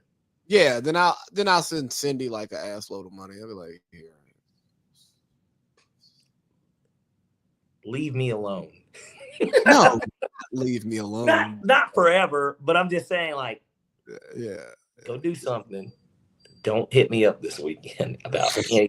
I will call you when I want to talk because I'm going to want to talk to my daughter. But like outside of that, don't call me. No. Like, and if you do call, if you want to call, text first. I might need to like get out of there because what's going on in here? Well, at that point, again, if somebody's wife comes, you might even just be like, look, I bought this other phone. This is my number, my new number. This is my old phone number. Zoe, if she calls, tell her I'm busy. And you text Boink, and Boink will tap me on the shoulder, and I'll go from there how we can, talk. Because you got that kind of money at that point. And think about it, that's only with $2 million. Now we're talking about niggas out here that are making. If his last contract was 6, fuck the 60 he got. Let's just talk about this year alone. He got 6. You should be able to right all of your wrongs with that $6 million and still live comfortably.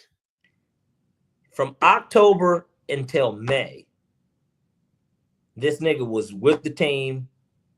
Only during the NBA Cup weekend would he have had time to go on vacation, right? Yeah. Like that would have been their bye week. And you're I don't rich. Understand. They're paying for everything. I'm sure the team is paying for your food, your travel. Obviously, you're not having to do anything. You have to show up to practice. Okay, you got a week long or a 10-day homestand. You got a game so much. It's still every other night basically. How much fucking shit are you getting? Like, bro, what are you doing? like I don't understand. And then your teammates are with you. They're hitting you up, and I highly doubt he's an outcast on his team. Like, I don't know. He might be. You don't think DS-17 was like, or what was he on the Pistons? He wasn't 17, was he? Or was he 77? I don't remember. He'd be having so many numbers. That nigga's completing the rainbow too. He's on like his 10th team. But but hold on. If this nigga ain't paying his rent and he asking his agent for money and he ain't paying his barber and he ain't paying the dentist, he didn't ask his teammates for money. So he might be an outcast. He make too much though. Yeah, but if you owe me money, if my teammate owe me money and then come to find out he owes so-and-so money and he owe about 3-4 people money and they ain't got paid.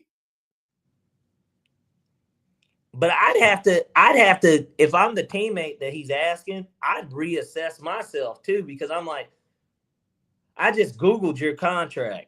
Why are you asking me for money? That's the fucking red flag anyways. He's already rich. He's not a rookie. He's not Brock Purdy before this year asking Christian McCaffrey, yo, I need 50 grand. It's not like that. He's been in the league. So, like, I don't know if I would even give it to him. Not because I don't believe that I can. I would wonder why. I would actually ask him, and most friends don't ask that because you don't need to if you know, but like at the same time, if it's another millionaire, I am asking because it's just like, all right, what's the problem? Like, I will help you, but I need to know the problem. What is the actual issue? Because then that'll determine if you want to give it to them. Like, if it's another millionaire, think about that. I just want you to think about that aspect of it. Why is another millionaire asking me for money? And it's not a significant amount to the point at where, hey, I need $2 million. Like, basically, I want you to help invest in something with me. But I think that's the problem is that they can a lot of those guys can let $10,000 go like it's nothing. They can Apple Pay it. Yeah, and you just be like, all right, bro, yeah, here. Cool. Like, and you're not missing the money. You know what I mean? But 10 here, 10 there, that adds up. Like, hey, I need that. Yeah, but why is he asking? If you're another millionaire, why are you asking me for 50 grand, 30, 20 grand? Like, here goes a scenario. We playing Blu-ray and but he didn't lose his job. Like, something bad didn't happen. Why? I got my head cracked on the Blu-ray table, and I'm like, all right, I'm gonna give you this per diem check now, and then like when I get paid, I'll pay you back, and then you don't pay him back, and then you just play again. You know what I'm saying? And then it's ways to where he could be finessing the ask for money, because he's a certified crash out. Like, this is worse than Pete Rose. It sounds like it. Like this looks like a guy who makes a lot of bad decisions. A guy who definitely did not grow up in Alpharetta. Okay. No. Like, because he's doing what like the niggas in the 90s was doing in like pro sports, when the niggas just was too young, too rich, too fast. But that's the issue. They make way too much money now. Like, they all make a lot. Like, they all make a lot. They deserve to make the money that they make based upon the revenue that they bring in, but I think that they make too much money. They just make too much money for. They make too much money for world purpose. Like, if that makes sense. Like, yeah. Like, I would actually rather my professional athletes make $100,000 a year, or hundreds of thousands of dollars a year, to where you're not so rich that competition doesn't matter anymore. But at the same time, like, no, like, pay them, because this league generates so much revenue that, like, no, the players are still underpaid, if we're being honest. Yeah, well, the owner has to win the deal. They still have to ultimately be the winners. That's any business for the most part. And most businesses, I have to imagine, at least I can say it on record for me, the idea would be, after all expenses are paid, that you should be profiting. If you got a profitable, good business, you should be making between 20 to 25% of your revenues profit. That would be the hope. And that's if it's a good business. But clients, everybody's got different contracts, which is what makes it different. But like, if you can make after you've paid for everything, and actually that's a generous number. That is more per. I tell you, in my case, more per account. Overall, you should be profiting 15% after everything's paid off.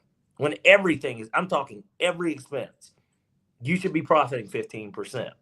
That would be the hope, if it's a well-oiled machine and it's making money. Yeah.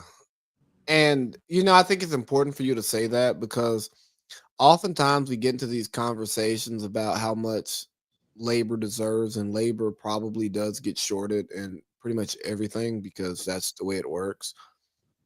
But also, it's important that the guy or gal who takes responsibility of the business and is taking that risk every pay term, however you want to break it down, to be like, everybody else gets paid before I get paid.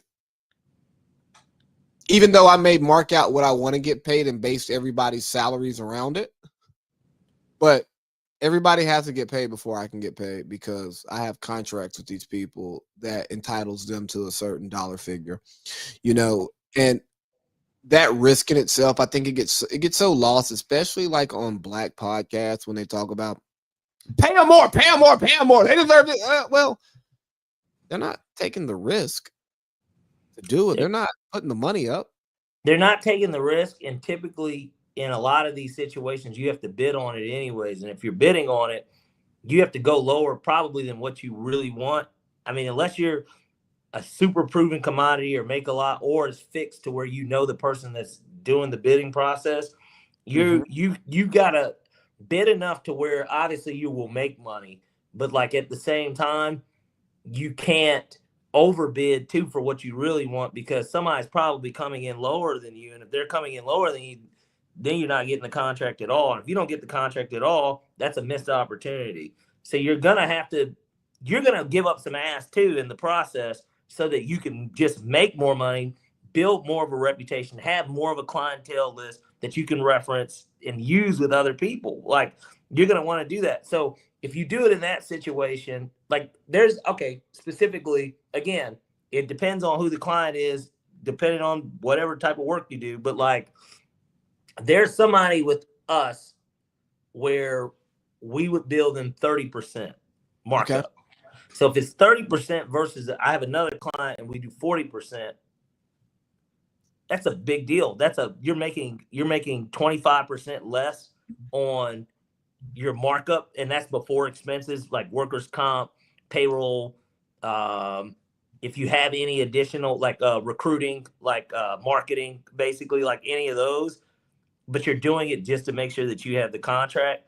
That 30% doesn't seem very good anymore, but you make money. It's not like you're not making money. It's just not now we're talking about our margins. Yeah, the margins are much smaller, and God forbid if somebody gets hurt or something, and then your insurance gets raised, because not only does it raise it there, it raises it across the board, assuming that you have one policy. And even then, I think that when you have two different policies, that can still it would still get back to them. It's just like car insurance, like.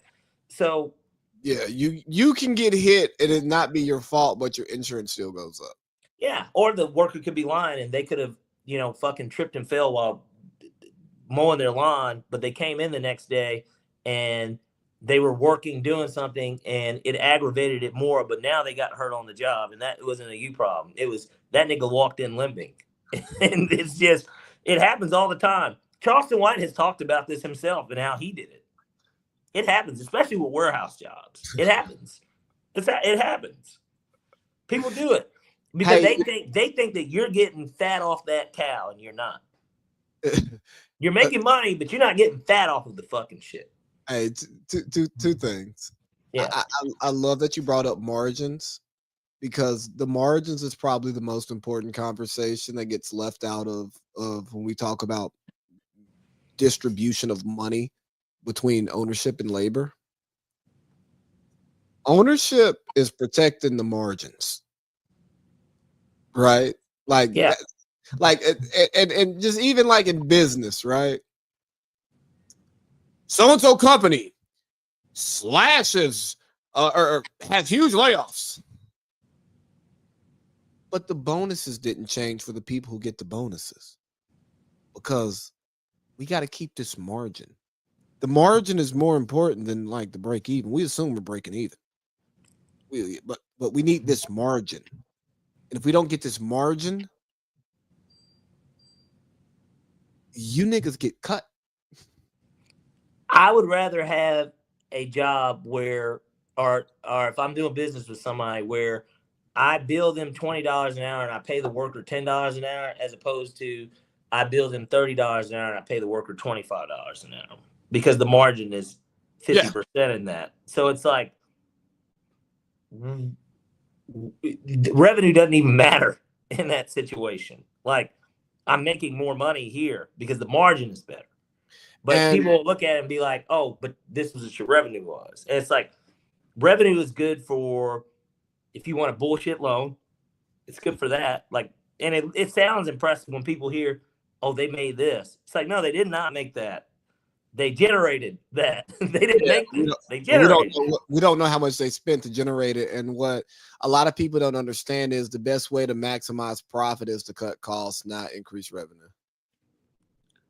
Correct. But people think that making more money, a dollar saved truly is a dollar earned. But a lot of people don't really understand economics, though, And that's where I enjoy the people that say it's above my pay grade. I enjoy the people who say that, but the problem is not enough people say that. Like, I was talking to my dad earlier today, and we were talking about how political conversations are just such big drivers in society now. How you used to just didn't talk politics. Now people are constantly talking politics, and they're adjusting relationships based on politics. And because you've shared it here, I was telling him, I'm like, yeah, one of my best friends voted differently than I did or would have, but it's backed in self-interest that makes sense. And then there's also the acceptance of the negative things that could come with it. Yeah. But at the end of the day, you can't tell somebody what they should prioritize when they go to the ballot box versus what you prioritize, because everybody's priorities are different. But like, does your decision align with your priorities and your values? Yeah, okay, cool. I can disagree with your decision, but I can agree with how you got there, so we're good, right? But anyways, as a poli-sci guy, right, someone who studied it, I'm like, there's too many people talking about it who don't know what they're talking about. Like, there are people who are happy that Donald Trump authorized the shit in Iran. Cool.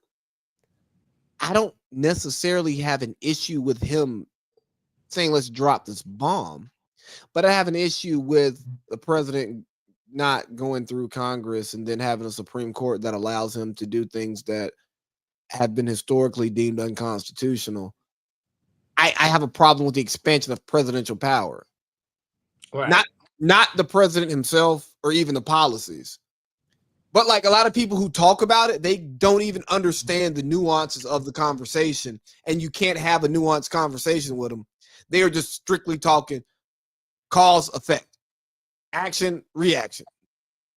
It's bigger than that. Yeah. But sorry, that's my nerd rabbit hole. Aren't we talking about basketball? Well, we're moving on here now to hour 3. We are 8 to the Lakers. We should hit that. Yeah, one. oh, for sure. Well, yeah, we gotta hit Lakers. Because it'd be like Steve not talking Cowboys or something. But of course, obviously, we are both connected to that franchise. The Lakers being pretty much my favorite team always growing up, and I mean, I would still consider myself a Lakers fan. But like, and you obviously being a big LeBron fan, which really actually that's the true topic here. But I like the move in terms of because it was the best move that they could possibly make at this point in the game. Al Horford would be the bigger move in a weird way. They're able to get Al Horford to go with that. Beautiful. I think he's going to go to Golden State, though. I think Al's going to go to Golden State. That's actually a perfect fit, too. According to everybody in the NBA that I listen to and respect, they say Al Horford to Golden State. It's a done deal. Isn't it a perfect fit? I mean, there's not many that are better. Yeah, that's a good fit. But Ayton will fill a void for the Lakers. He'll be a great lob threat for Luka and Bron. It's going to be an issue, I feel like, at the end of games. He's not exactly a rim protector like that, in my opinion. But he's a walking double-double. First overall pick, the 9th first overall pick LeBron's played with. He'll be a 14-10 guy. Yeah, maybe even 15-10. Like that's going to be his lot in life with them. He's athletic. So that's another positive there, but he doesn't stretch the floor in any kind of way. I don't think he's not a bad free throw shooter, if I'm not mistaken. I don't think he's a bad free throw shooter. He's probably like a 70% dude, which is always good when you're 7 feet if you can shoot at least 70%. But you know, I don't know. I don't know if that is one of those things that puts the Lakers over the top. But again, it was a move that was necessary and needed. They did need to fill that void. He's certainly an upgrade over Hayes. So it's like, you know, what else were they going to do? It's time to move Austin Reeves. I think so too, because you don't really have much of a choice. But if the reports are true anyways, and they're treating LeBron like an expiring contract because he is one, but that's what they're treating it like. I still put so much gas in that truck to this LeBron stuff. Yeah, but I still think before we get into the LeBron stuff, I think you still move Austin Reeves because I don't think Luka Austin Reeves is a championship backcourt. They can't guard me and you. and to make those two work, you have to have specific players on your roster. Yeah. And I think that's what makes it hard. Like, it's taken the Hawks. Look how long it's taken the Hawks to actually put what we think roster around Trey. Yeah. It's taken 7 years. And they've had some good ones. They've had some not so good ones. But now they've kind of figured out, we need a 2-guard who can play defense. We need a rim protector. We also probably need more shooting. We need a lot of long wings on our team. You know what I mean? Like, some guys that are athletic. Yeah, and like these guys aren't always available or want to come here. So it takes multiple free off seasons and seasons and trades and free agency signings to get these guys here. So when you have like Luke and Austin Reeves as you're wanting to, yeah, you're getting 50 points a night out of your backcourt. Yeah, cool. But how many points are they giving up? And what players could you put behind them? And can you afford those players, like to the quality that you need, you know? So I say get off of Reeves as an expiring because he's about to get a max anyways. And Luka and Austin Reeves on max contracts, that's not it. And the other part of that is too, of course, there is life after LeBron. And it's like, obviously, you don't know if he's going to play again after this season. Now, I think that stuff becomes real to where this could be LeBron's last season. It could be. Like, it could be. I think it could be. I would lean towards him now at this point just because of how he's played, that he probably plays at least one more after this. But realistically, this could be it, too. Like, this could be it. And so there's life after LeBron. Do you really want to be, for one, not get anything for Austin Reeves, but then two, even if you paid Austin Reeves, is that what you want to build the Lakers on, a Luka Austin Reeves team once LeBron's gone? Probably the fuck not. And so if that's not what you want to build on, get rid of him, get some pieces, because somebody will take him that is going to that will end up giving him that max deal that he's going to desire. Get some more pieces in that can help that team now, but you can also build around. Once LeBron is gone, whether he stays another year after this year, he comes off the books. You're going to give Luka everything, but you'll have enough to sign a co-star or build another complete team. It just makes more sense. You don't want Austin Reeves to take up that cap. No, you don't want Austin Reeves to be the number 2. You want him to be the number 3. For a second year, if LeBron comes back, you definitely don't want to be in the second apron, which is what you would probably be in. Bingo. Yeah. Would you like Austin Reeves with the Hawks? As a max, no. Fair, because we got to pay Dyson. I would rather, if the Hawks are going to go down the rabbit hole of going after a max player, the Giannis thing makes a lot of sense. Fits well. No, Giannis is different because... And you trade Jalen Johnson, like he would be gone. Yeah, but Giannis is different because if you can get Giannis... You move. You don't want to move Trae Young for Giannis, but it's not out of the question. Because you're talking about you're talking about Giannis is somebody who's good enough that you can build your franchise around him, and he's a big enough draw that you're going to sell tickets and jerseys, that it is okay to move Trae Young for Giannis. You don't want to because you want to pair them together. But I'm just saying, like, from an overall, like, Giannis. Yes, but it wouldn't be player for player. That's the issue. Like, No. I'm on board with Jalen Johnson, Reese Shea, 2 firsts for Giannis. Well, yeah. I'd do it today. I don't want to talk. Because you want to keep Dyson Daniels. He might be the one player in a weird way that you want to keep more than anyone. Yeah, I don't want to like talk the Giannis Hawks trade. I'm just simply saying, like, comparing bringing Austin Reeves in to be a part of the program versus if you bring Giannis in, he becomes the program. Correct. Yeah. It's two totally different types of moves to where when I say, yeah, you consider giving up Trae for Giannis because obviously Giannis is better than Trae. Yeah. But like, you don't want to give up Trae yet. You know what I mean? Right. But the cap becomes, the thing is that the cap's the same, which is why I said, that's why I was like, no, I wouldn't trade for Austin Reeves because of that alone, because the cap's the same. I'm just looking at the roster construction as in him being a secondary ball handler and 20-point scorer. But then you're giving up Dyson. You're giving up the Lakers are like, yeah, we need Dyson Daniels. And you probably, in a weird way, the Hawks would probably have to be the ones coming up off a pick. Like, and it's like, nah, I'm straight on it. I wasn't. I was only talking about a basketball fit, not a contract, not a. Sure. Yeah, he works. I'm just meaning just a basketball fit.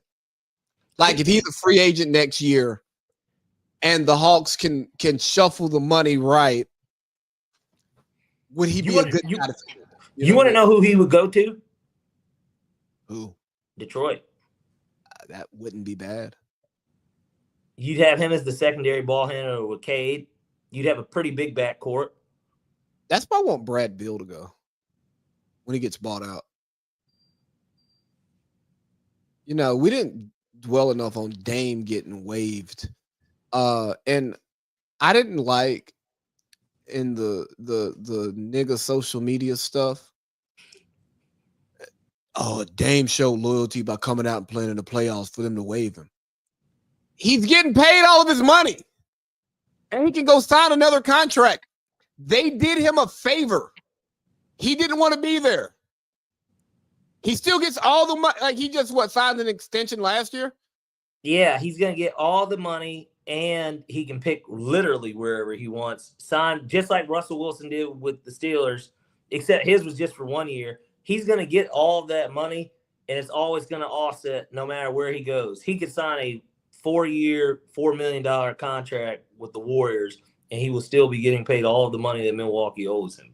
Which I believe the Warriors are the team that's going to sign him. That's who I think is going to get him. Or he could go sign a bullshit 1 year. Or one, he could just sit out this year, watch everything happen next year, and pick a team. And then when he picks a team, he could sign he could sign this summer, right? Or he can sign next year, a 1 year deal, or he could do a 2-year deal where he's not getting paid that much money because the idea is he has 1 year to go prove it. Not this upcoming season, but the following season, the 2027 season. He go out there and ball, and then he can go get him another 20-25 mil if he wants to. Because of his age, we don't know when the fall off is going to happen. But like, he can go get him a 2-year 50. So this is what I think is going to happen with him specifically. I don't think he signs this summer. I think that around All-Star break, when buyouts and stuff are happening, people are going to monitor how his progression is, and from there he'll pick a team. You know, if he even has a chance to come back this year, let's say he does. Let's say he heals fast. He'll pick a team, might be a part of a playoff run if he's healthy. I think he's got to be 100%. Like, I don't think he'll just wait. Like he has to be confident when he goes to the gym and he's shooting and like playing pickup, like not just healthy enough to play, but healthy enough to be Dame. Because if he's not healthy And enough to be Dame, he doesn't need to come back. and the opportunity has to be there. Let's say somebody goes down. Like, I mean, obviously, I hope this isn't the case, but let's say it's the Lakers. Let's say Austin Reeves does hurt himself, or Luka even. One of those guys hurts themselves. He's healthy, and he can do it. And they sign him for the rest of the season post All-Star break because the Lakers they're currently 48-20, and he can get in there and be a part of something, show that he's obviously healthy and is still the same 25-7-4 guy that he was before he got injured. I don't like Then it. he opens it up. It opens him up to where he still is getting paid by the Bucks, but then also his market becomes even more robust because he's healthy. And what he can do and what I would do if I were him,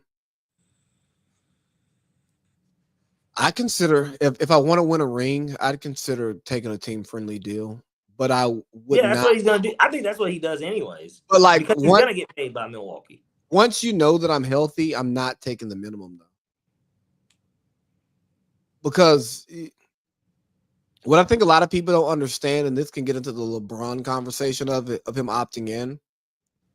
When you're part of it, especially when you're part of a union, when you are a contributor at a certain level, you can't take less, even if it makes sense for your team, because you now get slotted there, but then you also slot other people there moving forward. So when people say, oh, if LeBron really wanted to win, he would just take the minimum.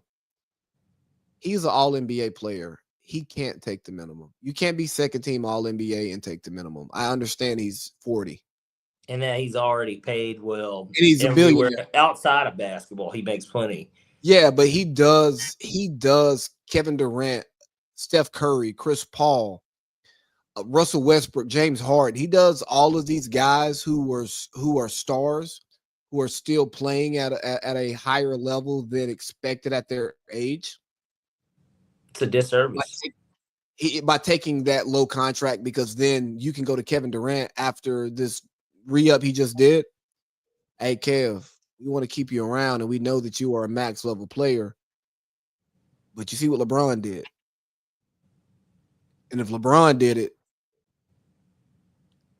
everybody else has to do it. And you know what I mean?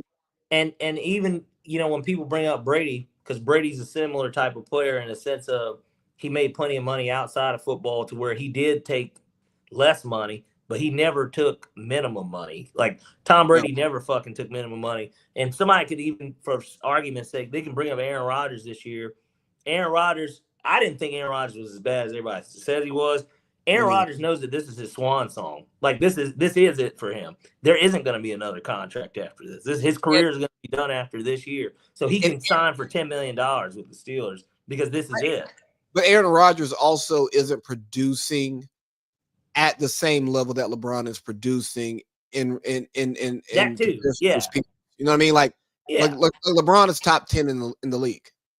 Aaron Rodgers didn't have much options. The Steelers were, in terms of him, he could have went to New Orleans maybe, but like in terms of him going to a contender, that was the only option. And I don't even know if but a playoff type team, that was the only option. Yeah, so it's just a lot of this stuff is layered, and then you get into the ring culture conversation that we touched on last week, and then saying how LeBron has his agent come out and say that he wants to win, but then he takes this money. It's way more nuanced than that. Like LeBron saying that ring culture is problematic doesn't negate him wanting to win championships. He's just saying when you evaluate players, y'all take too much of this ring shit when you're talking about how good somebody is. Period. I still want to win rings because I want to win championships. I like being on good teams. I like the feel of a championship. That's the love of the game. That's that's what we play for. Yeah. Right. Period.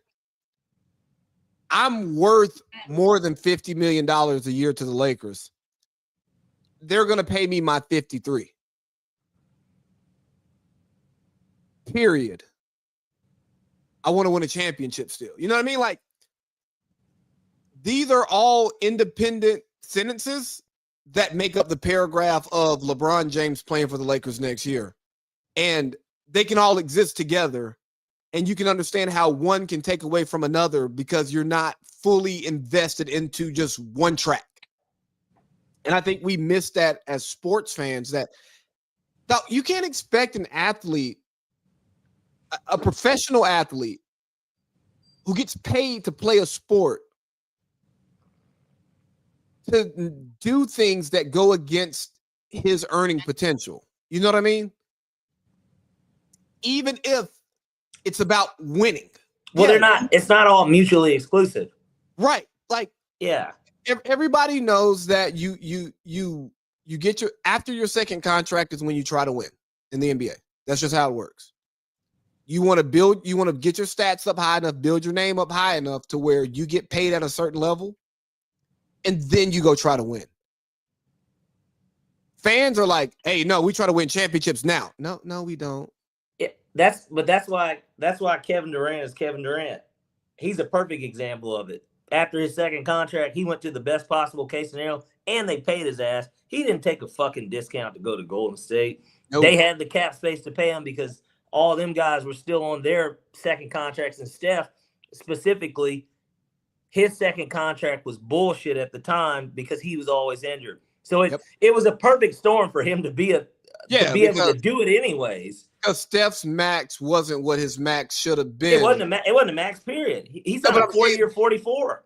But I'm saying even his max after that was a different number because, you know, the NBA is weird where, like, if you get a second contract at one number, your max is not as high as the nigga who got the rookie max. You know what I'm saying? Like, it's just weird. Yeah. Very complicated. And that's why I'm pulling this up. If KD doesn't even make the finals these next 2 years, I don't want to hear him in a top 5 convo ever again. Not win it, make it. Ring chaser. This nigga said, shut up, Drew. Nobody cares that you exist. No, KD is right. Because question for you. Yeah. Does KD nigga said nobody cares that you exist? They told him to shut up. Nobody cares you exist. Like,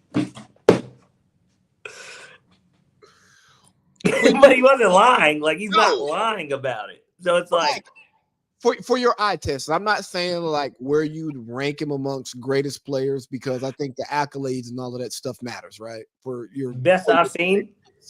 When you talk about just basketball players that you've seen, he's top 5. There's nothing else he needs to do that's going to change how I feel about him unless he's doing this shit at 42. And then it's like, he's probably top 3 that I've seen. I would probably, behind Kobe and LeBron, I'd probably put KD 3rd. Kevin Durant had the best basketball performance I've seen in person. He's literally, and I know we probably said this within the last 2 months.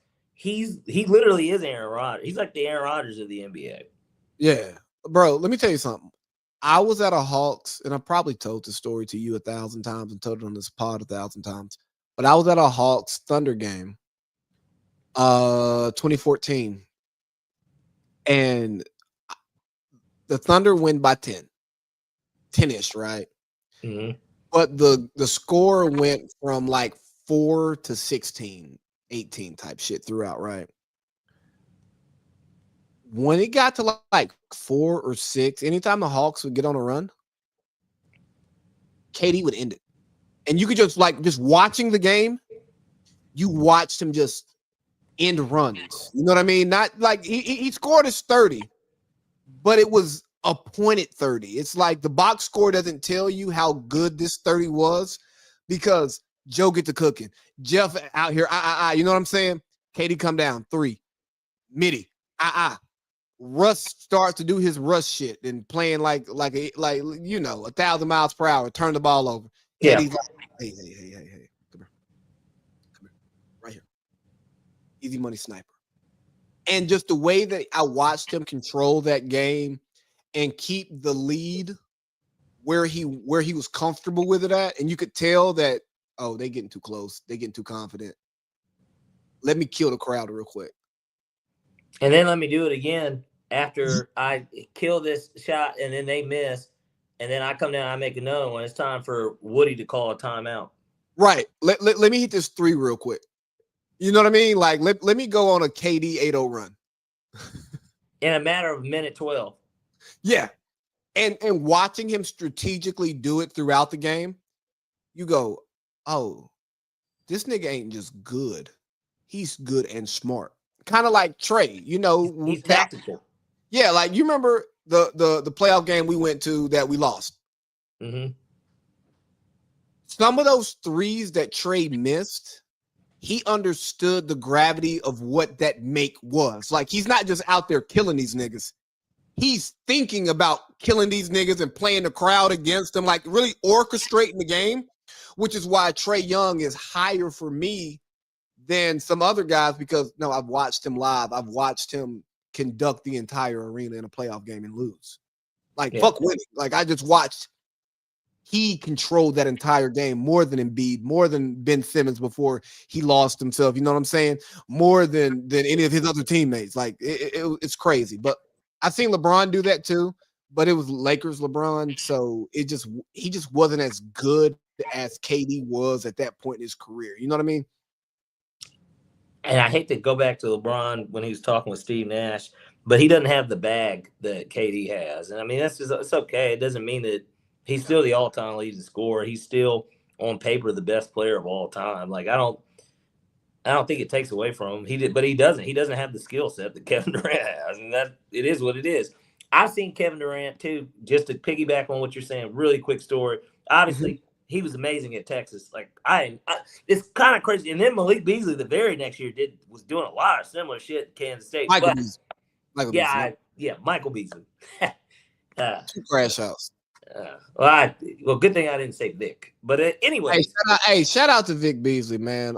He great event that you threw the other week that I talked about last week. But I just wanted to just give Vic another shout out. Shout out to him. Yeah, the Dayersville zone.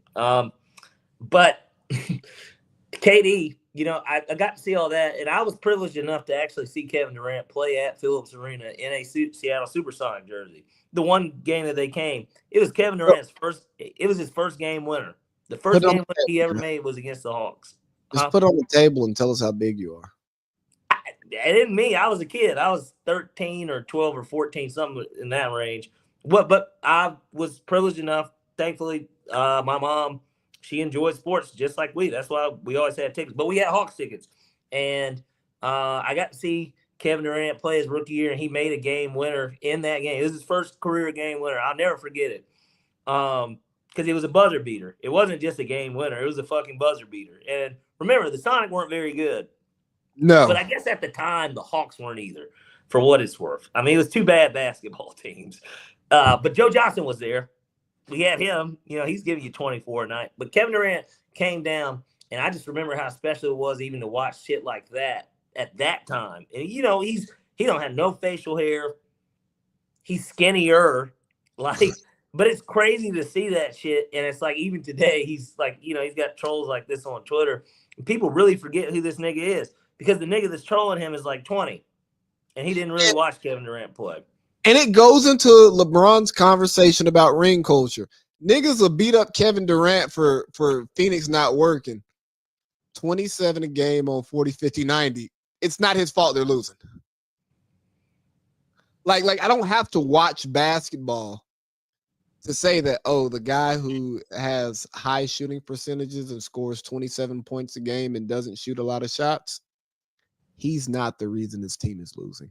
Well, because they're acting like it's Oklahoma City Thunder, Westbrook, post KD, triple-double, 41% from the field, like, for the season. Like, they're acting like and 30% from three. They're acting like it's that's not conducive of winning, when it's like, no, this is a badly constructed team. They traded all their assets for a guy that, gosh, I mean, he's on a milk carton. Book is doing all he can do, but because of what the role I play on the team, it's honestly just not really that good of a fit anyways. No, but he got to get his too, because he can get $75 million a year as long as he just does what he's supposed to do. And Brad, by the way, we have a different coach every year. I mean, like, there's so much stuff. We don't have a fucking big that can do anything down here. But yeah. Oh, by the way, we're in the Western Conference. That doesn't help either. Like, if the Suns were in the East, they would have been a play-in team. Hell, they might have been. They weren't better than the Pistons, but like, they're a play-in team. They would have probably beat the Magic low key. But KD shows up, get his 27, and then some dumb nigga on the internet says, Kevin Durant sucks. What? You're playing Josh Holsey games here. You're you're not even doing no. You're not even reading the box score. You are. He's looking at Hater Central on fucking Twitter, and then he's like, "Man, let me say something too." I almost want to say he's pulling a Julian Turner. You know how like Julian Turner will come to the group text with a Stephen A take, and he'll adopt it as his own, and not like saying that he's like biting a Stephen A take. It's just he's agreeing with it. That's the problem. Right, but he's like, there's no change in his mind.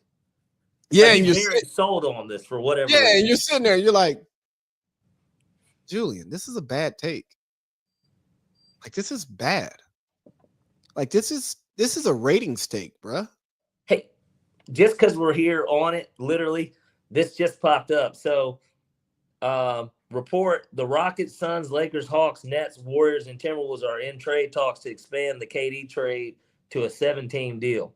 Now, this would be the largest trade in terms of teams in NBA history. But I guess the curiosity will be, how are they making this work? Because who do we get? I guess Nikhil would be. That's interesting. A 7-team deal. I don't even know. Maybe it makes. I don't know. It makes sense for reason for them to make it a trade. Make the money work, because I know, like the Rockets, they don't have the full cap space for Dorian Finney-Smith.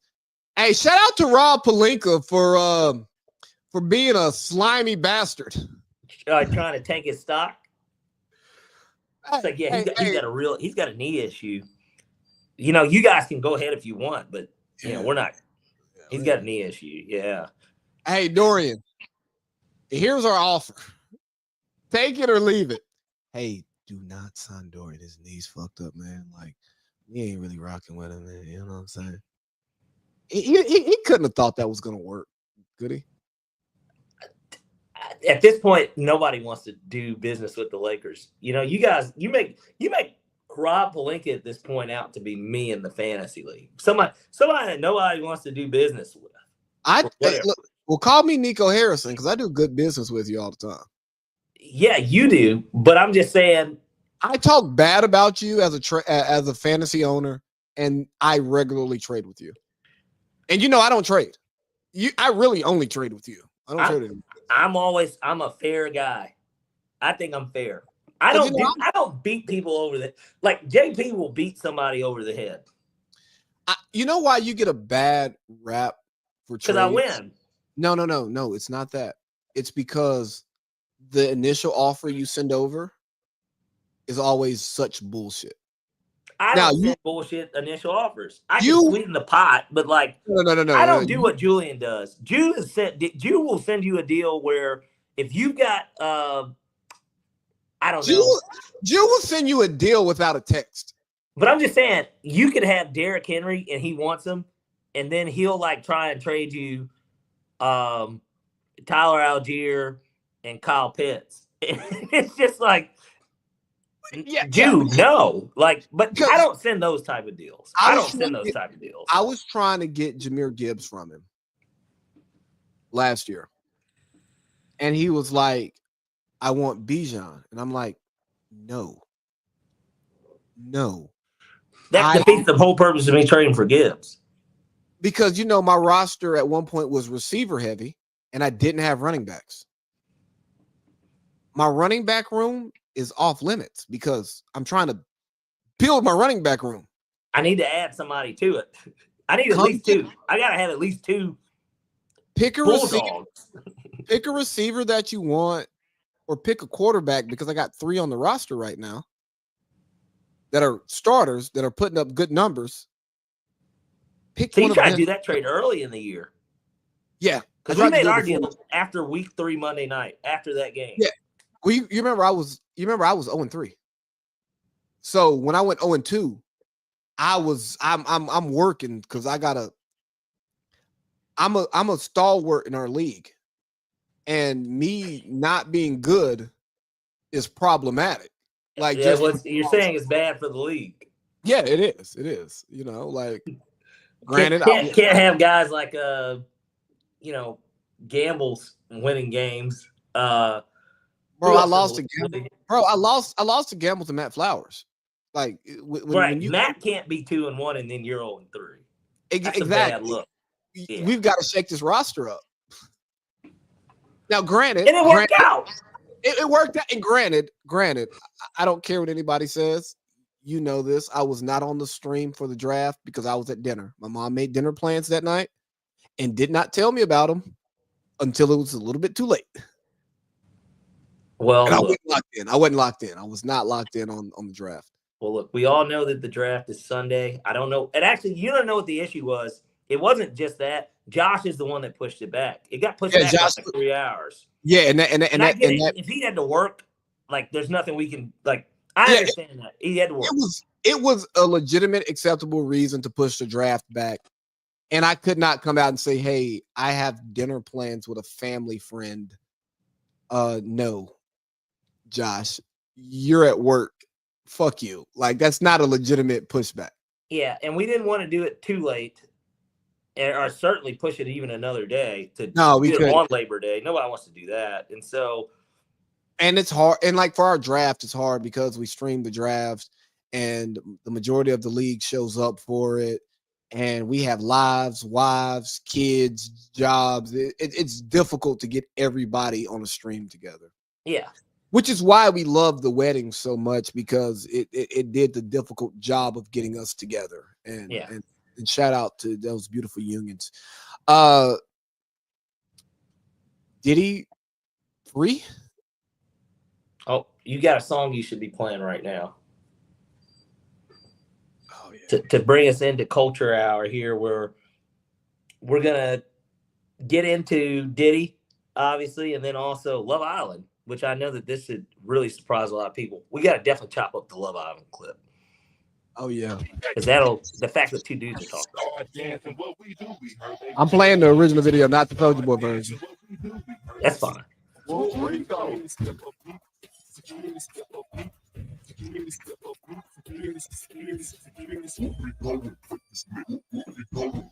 nigga be killing that shit. Hey, when the nigga hit this, look.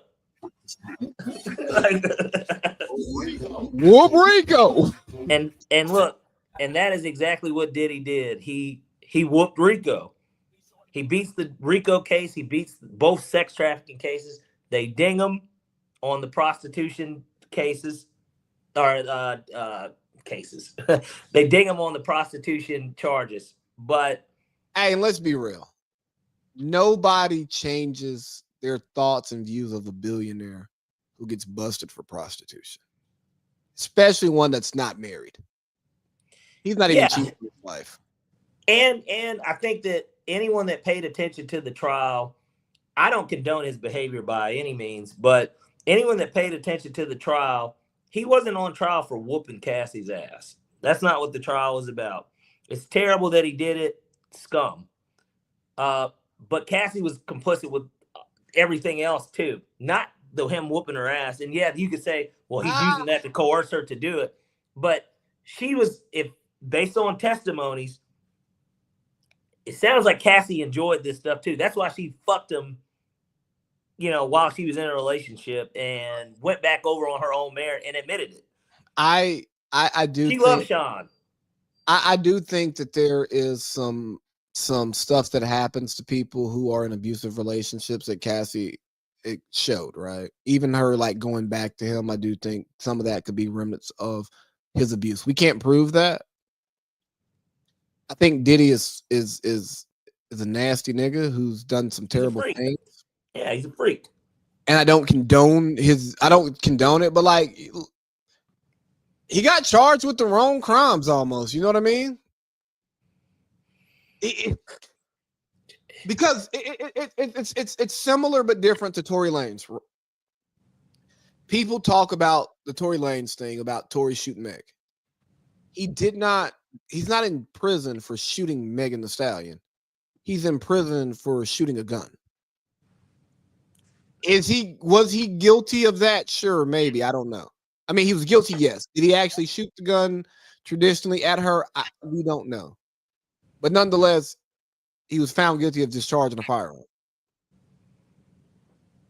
It didn't matter if he shot Meg or not, if she lied or not. The gun was shot. They said he did it.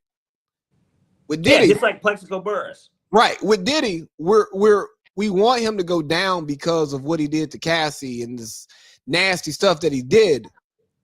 But what gets played out is he may have groomed Cassie, but she wanted to live this lifestyle with him. And like there was a quote where she even said, like, Jay-Z's married. Like, where else do I go? Well, you're signing up for the bad things that come with these good things. And illegal, cool, whatever. But accountability has to be pointed on both ends because, hey, the casting couch is disgusting. It's wrong, but it exists. And if somebody chooses to be on the casting couch, don't cry victim later on. Because, yes, you are a victim. You are. But when you make that decision to go on the casting couch and do those things, to me, you've said that what I can get from this is more important than the things that I'm willing to do, than my morals, my values, all of that stuff, and that's fine. You are a victim, but you chose to put yourself in this situation and stay in this situation. So therefore, I don't think you should be treated like the victim who, like the person who's actually like on set and somebody comes up behind them and just bends them over and like humps them, right? That's totally different because you didn't sign up for that. You didn't agree to be in this relationship that's not evenly yoked or whatever the fuck you want to call it. I don't know. I feel like I'm talking too much. Diddy, at the end of the day, again, he could be a horrific person. He might be a sucky fucking boss. I mean, there's a lot of things you could call him. A sex trafficker and the head of racketeering is neither. And that's, at the end of the day, that's why I went to court. He was found not guilty on those two things. When I put this in our group chat the other day randomly, because I just thought about it before any of this had officially had come down. But I said, man, there's so many guys that can be considered sex traffickers if we're using this as the basis, based on the law and the wording. So it's a lot of dudes that are sex traffickers then, because plenty of people pay for pee and send it over straight lines, and you can get them federally for that. I mean, but think about this. Not the actual actions and the freak offs and all that stuff that Diddy was doing, right? But if I look at our friend group and one of us is Diddy,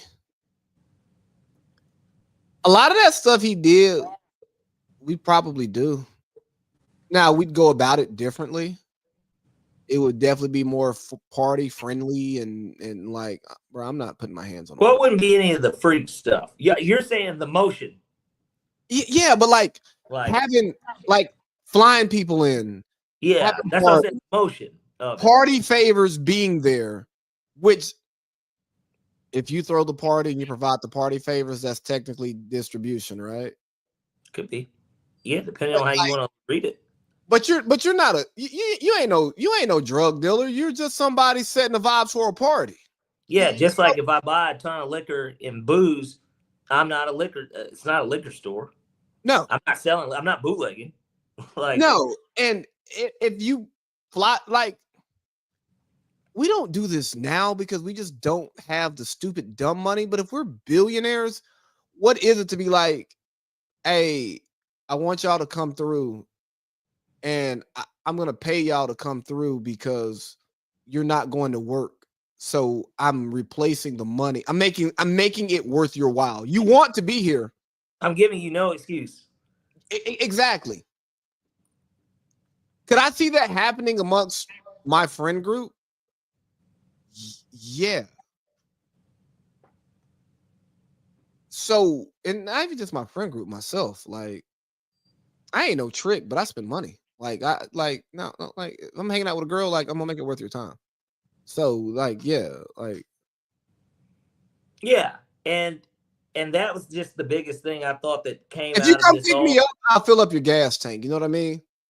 Yeah, and If we that was happen to have, if we happen to have sex, I didn't pay. I gave you money, but I didn't pay you for sex. I paid you to come here, have a good time, and to make sure that you weren't missing out on anything for being here. Bingo. Because I wanted you here. Exactly. And you wanted to be here too. That's why you came. Like, you came because of that. And so, whoa, double entendre there. But Always, man. sure. And so, in his case though, I think that, you know, they showed the reactions. I forgot if you sent it to me or if it was just in the group, but like, Boosie coming out was, you know, I just don't like Boosie personally. All the swag surfing and shit at Hawks games, it's a real distraction to what's what everybody's really supposed to be there for. But hey, well, let's not shit on Boosie. I'm not shitting on him. It's just, I don't know. I mean, I've never been a fan of his music either, but like, he comes out, his whole. I'm working on a Boosie interview, by the way, so like I don't necessarily like, you know, Boosie slander on the platform.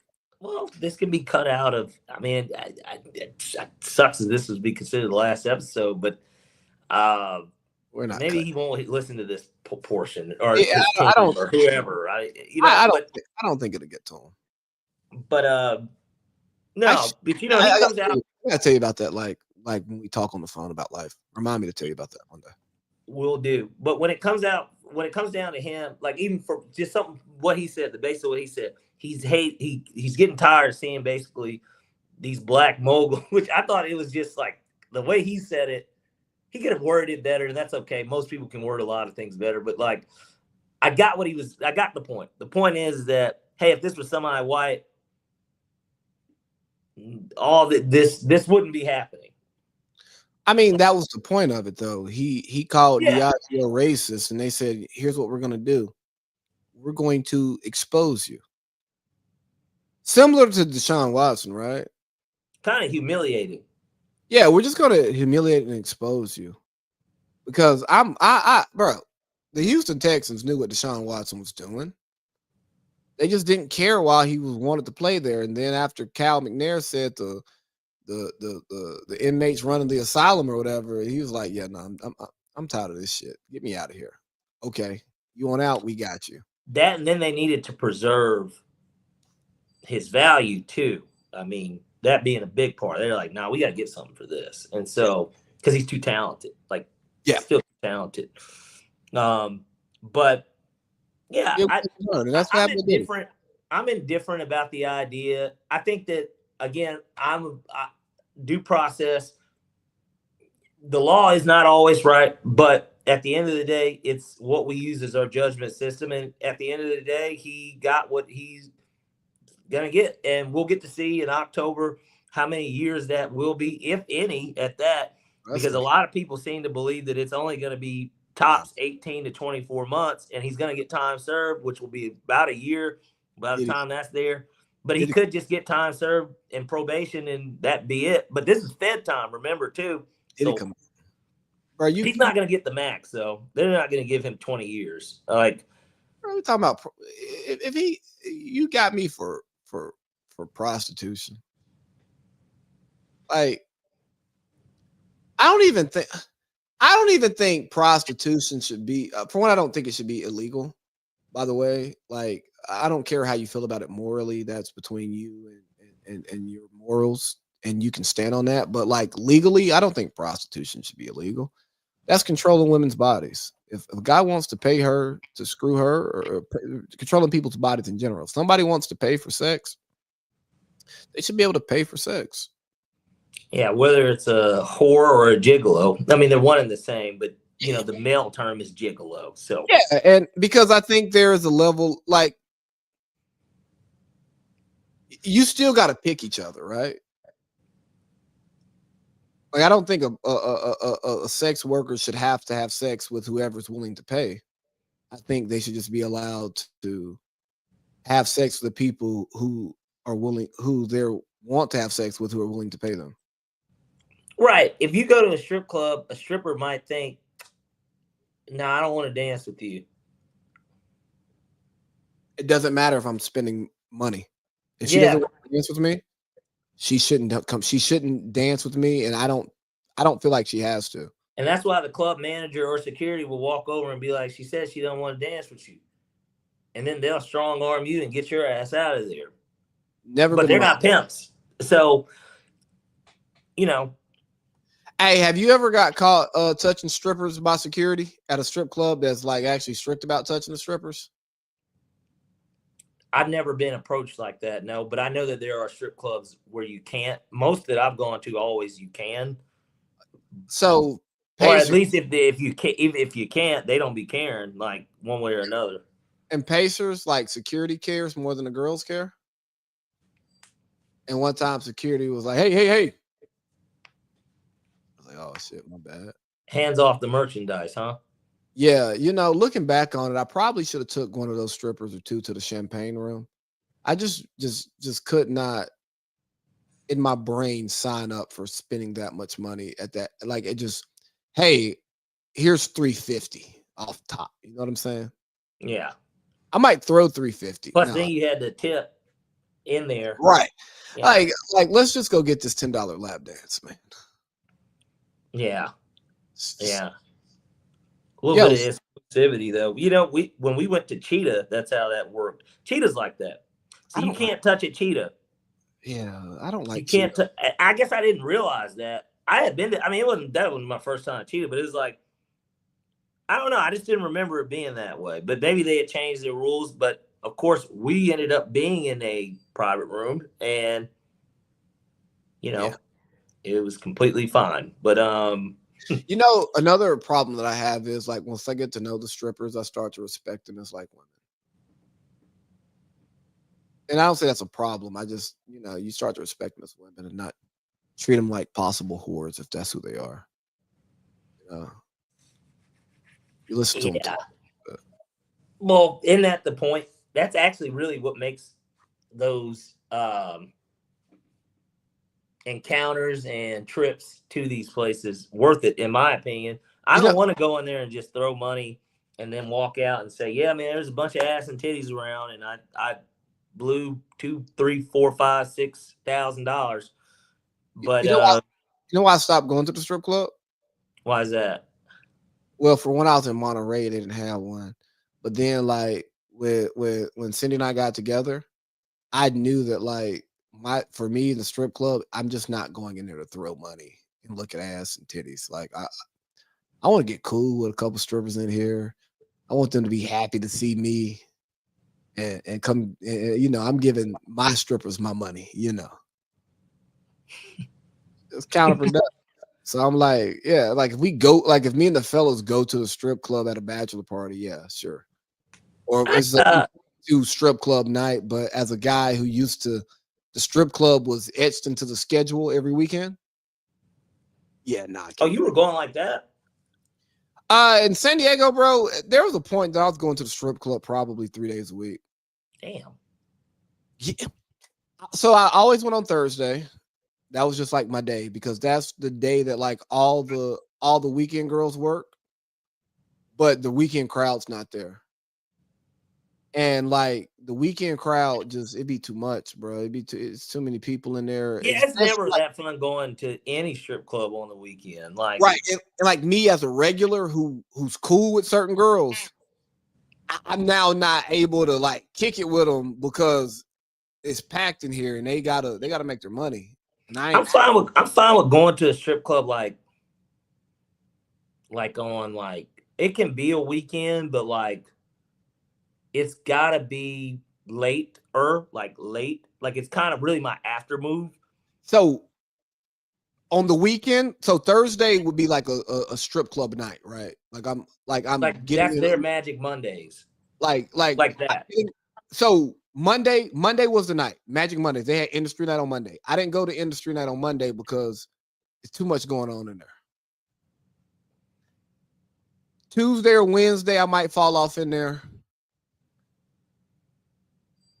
Thursday, I'm definitely going. Like, that's the move. I'm putting on sweatpants and slides and going to the strip club. Yeah, I was saying. Right. Friday, Saturday is I'm gonna go out, and at like 12:30, 1 o'clock, ain't shit hitting on shit.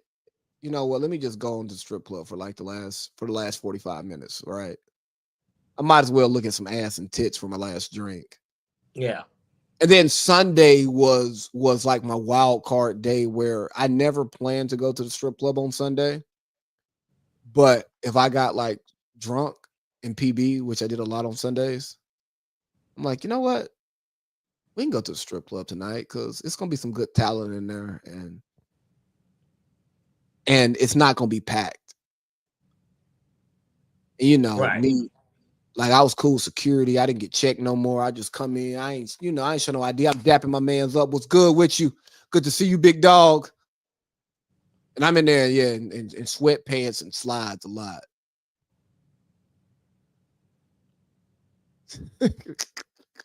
Yeah, it sounds like to me, if you're being regular, wow. I didn't think you were going 3 times a week. That's oof. Yeah, no, I was in the strip club a lot, bro. I was in a dark spot in life. I'm not gonna lie to you. You know about a lot of etiquette and culture in there. Huh? I said you know about a lot of etiquette and culture. Oh, bro, I learned that I had to start learning schedules because we were causing some problems in the locker room. How's that? All right, they knew I came in with a fixed budget, right? My tip money, I'm pulling. I'm usually going to the ATM before I go, but I got Navy Federal. That I probably got maybe Navy about Federal. $7.50 at least. Like Yeah, but Navy Federal would pays your ATM fees to a certain every month. So like I can get off getting money out of the ATM at the strip club sometimes. I'm gonna pull out what I'm gonna pull out. I'm gonna convert it to ones, and around about drink 2 or 3, unless you're one of my girls, I'm not throwing anything. Like unless you do some fly shit, like I'm just not throwing money yet. Like let me get comfortable. So with them knowing that I'm going to the ATM one time and I pretty much come in with the same amount of money every time, and that's what I spend. When you start spreading the pot around, you're taking money out of someone else's pocket, and they understand that, and that creates issues. And you had to learn to. So shift change was at 11. You go to the strip club about 9:45, 10. So you can catch your girl who works the early shift and the late shift before your late shift girl comes in. yeah. Yeah, bro, it's a lot of juggling going on because like these chicks will really get mad and like try to have a conversation with you about it. It's like, yo, I'm not having this talk with you, dog. I can give my money to whoever I want to give it to. And you're entitled to like have feelings, but I don't have to care about them. And I plan to visit a strip club again, obviously, in life. Atlanta's just a shitty strip club city for a regular nigga, bro. Oh yeah, now you gotta be clocking some serious work. I'm not proud of it. There was one time I spent $2,000 at a strip club once, and this is how I did it. You hit a big bet or whatever, but then you have your brother have his bachelor party there, and then you're just in the giving mood. But it's not one of those places that I'm not a big strip club guy. Like I don't like going to strip clubs because I do think it's a waste of money. And I think back to times like that, for instance. Now, granted, great time. We had a great time. But like, what am I getting from it is the biggest thing. The thing about the strip club is if you're a regular, it's not that bad in the right market. So me in San Diego, like the most I probably ever spent just on strippers was maybe $400 one night. Mhm. And like, but my regular was pull out like 200. Maybe throw 100. Like I'm not getting rid of $200 every time I go to the strip club. Yeah, you say you're going 3 times a week. So yeah, I'm not even talking about the booze. Yeah, I spent a lot of dumb money in the strip club. It's a lot of fun to throw the 100 at once, though. But no, like, it's not just making it rain, but like just the effect. Like, yeah, and then like when you like letting that shit go crazy, like when you going crazy in there, and then like the club is looking at you, and then she giving you some good attention, or like being a regular is so different because when you go in there on the weekends, it's niggas in there who don't go to the strip club and they just happy to see shorty, and they hyping her up, and they're gonna spend as much as they can in a sense of because they want to impress, but then at the same time they don't come there. They're not regulars, so right. Yeah, it's not the tortoise in the hare. No, and it's weird because like when you're cool with the strippers, bro, they'll come up to you, they hug you, talk to you, like you're sitting there, they're losing money talking to you. And then like the niggas in the strip club look at you kind of differently too. It's like, hey man, relax. Look here. You don't want to be me. I've paid too much for these relationships. Yeah, it's a bunch of Anton Smiths going in there. You know, they're busting off a 60-yarder. Big play. Throwing big, yeah, you know what I mean? Big play. Meanwhile, you know, we're sitting there, we're Snelling and Jaquez Rogers. We're getting 12, 13, 14 carries. Anton's going to get 4. Now, he's going to bust for 60 on one of them. We're going to slowly grind to get to that 60. You know? But they're coming in. It's immediate. It's not they feel like they've got an impression to make. And yeah, like I'm not here to make an impression. Like y'all niggas got fly. I got on sweats and a hoodie and slides. That, and then especially if it's a weekend, this was your, hey, tonight we're going to strip club. Yeah. Again, for me, this is a part of the night. Like this is not my end. This was not the event of the night. This wasn't the only thing I had planned. No, I came here because I was at the bars and I saw that I wasn't gonna take anything home. So I'm like, hey, the night's not over. It's not looking good out here tonight. You know what? Let me go where I'm loved. Yeah. And speaking of loved, I feel like Brother Love, we pretty much, I mean, what do you think? I guess final guess here on what do you think he gets sentenced to?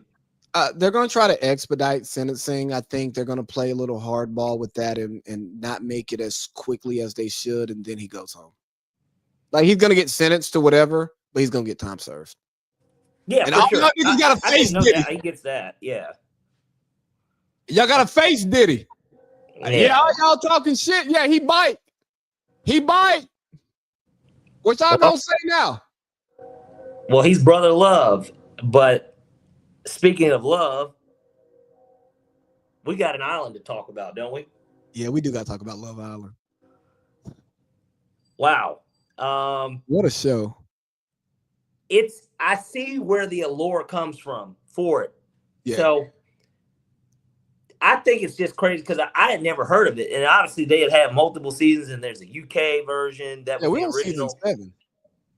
I know. That's the wild part. But like, I sit there, my niece is who convinces me to watch it with her. I watch it with my niece. Now, disclaimer for those out there, my niece is 20. And so she's from a different era at the end of the day. She's a different era than me. So what I get out of watching the show with her. But I will say she's a mature 20-year-old, because like when we went and had lunch a couple weeks ago, Mm-hmm. she hung out with us and we didn't have to like dumb down the conversations to like keep her involved and engaged. Right. And to her credit, she's a working girl. So like, she Whoa, explain that. Well, when I say working, she has a job. She works for Costco. But I know that. Yeah, but she forgoed school to go straight into the workforce, which she's not somebody that likes school like that, so I'm okay with it. I think that she should go to school. It's just my opinion, but like at the same time, well, yeah, because you're a part of that disgusting racket of spending all this money to go to college. Yeah. I mean, but again, I guess it depends on what you want to do. It helps with more options, is my opinion. The more educated, the more options. I think college is a waste of time. It ultimately is, but it's more than just the academia of it too. I'm not serious. It's the relationships, all that. That's to me is the real important. I think that's why we're doing this podcast. Like, you know what I'm saying? Like, so I think kids should go to college even if they're going to drop out. Yes, give it a try. Give it the old college try, literally. Yeah, it's like prom. You should just at least go to prom at least 1 year. I don't care if you don't have fun and you don't care about none of that. You should just you don't post the pictures. Understood, but you still. But with that show, because we're from different eras, it gives me a different, and obviously different genders. Is that it gives me a different outlook of how she looks at it versus how I look at it, and. We're not trying not to talk too much in between it because there's no commercial breaks, obviously. You have Peacock, no commercials, huh? Yeah. We watch it on Peacock. And so, but the other part of it is that it's a show where you get to dive into a relationship. Although these relationships, I guess, started 2.5, 3 weeks ago. There's not a real foundation here, but if placed in this situation where apparently they don't have their phones, they can't communicate with the outside world, so they don't know how much famous they're getting really online unless they watched the show previously, which I'm gonna guess maybe they had seen it. I've never seen it, but I pick it up from whatever episode I did. I just started watching it Sunday, I believe, or Saturday, one of the two. I start watching the show, and I get the allure for the show because it brings up these situations where people can say, how do you feel about this? Is this a fucked up thing to do? Especially when there's a bunch of people playing a game where you're trying to establish connections or whatever, but at the same time, the name of the game is to stay in it. And if you don't stay in it, you go home. If you go home, you can't win. So I understand where everybody's coming from. The three things that stuck out to me probably more than anything were the three women I was the most attracted to. One being Olandria. She is my favorite. I hope that she wins. That's who I want to win. I want her to win. 2 being Adrena. That ass. And then, of course, 3, that ass. Huda, the most popular character. The person that I would see the most talk about and wonder, why the fuck do people keep talking about this chick? And then I'm like, oh, because she looks like she's like a foreign chick with a fat ass. I was like, okay, makes a ton of sense. Then you dive into her character, and I find out what she's done, how that plays into where chicks, again, which we talked about this before I had seen it, you were telling me, and we're like, okay, basically chicks hate her because they really see themselves in her. And they don't want to admit that. Yeah, no, and she looked, and like, and being real, Huda look better than a lot of them, and she got a fatter ass, and like she does physically attractive stuff, and she also toxic, and niggas like that. Like before the show, I'm like, bro, a 3-month relationship with Huda? Oh, we lit. Nah, I can't do it long term because but that's too much work. That's a and interestingly enough, at least I found out this through my niece. So she's the only one that has a kid on the show. Oh yeah, she talks about her kid more than she should. She has a kid, which I think again that kind of is like, why are you here? Yeah, why are you here? Especially if they can't have any communication. So that's a little. Hey, you know the conversations. As a mom, I mean, hey, even a dad, it's not good, but like it's like as a mom, it seems worse. Optically, it's worse. But you know some of the conversations that we have about like child raising and rearing, and who likes to do it versus who does it. You know. Yeah. Like, does it shock me that a single mom is on a dating show? No. Especially when they act like her. Like everything about her says I'd leave my kid to go on this show. Which is why I would want to date her for 3 months. Only 3 months though. This nigga wants a fucking trial. A subscription trial. I mean, low key. What are your thoughts on Amaya? Now you got to give me a little bit because I am some of the names, but she's the girl that. Hold on. She's the green-eyed Dominican, New York airhead, fine. Who like? Oh, okay, like, yeah, I'm looking at her. So you know, on here, she looks a hell of a lot better on her Instagram shots. I wasn't a big fan. She looks like she's got work done. She cries a lot. She's super emotional. I think she should go home, in my opinion. If I had she doesn't add value to the show. She looks a hell of a lot better on this fucking Google search than she does on the show. I think she'd be looking good as hell on the show. I'm not okay, disclaimer. They're all attractive. None of them are ugly. None of them are decent. I think they're all attractive, but she looks a hell of a lot better on here. I'm looking at her IG right now. Here, I didn't even go to the IG. I just typed in Amaya Love Island and just went to Google, and she just looks she looks a shit ton better. Oh, bro. I need some stuff from the gram. You know, maybe it's because she's glammed up here. Yeah. She does. This is not how she looks on the show, bro. No. It isn't. I'm telling you, I'm looking at her. Like, this is not how she looks on the show. Nah, she don't be she's looking. A stunner with some fucking makeup on.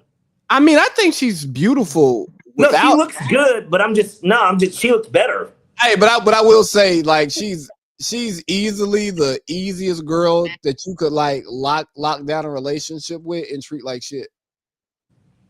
Like if she love you and she gonna fall in love in 2 days, she gonna be loyal as hell. And she just gonna argue with you and fight you. Like Amaya definitely put hands on her man. Yeah, she's looking good here, but I think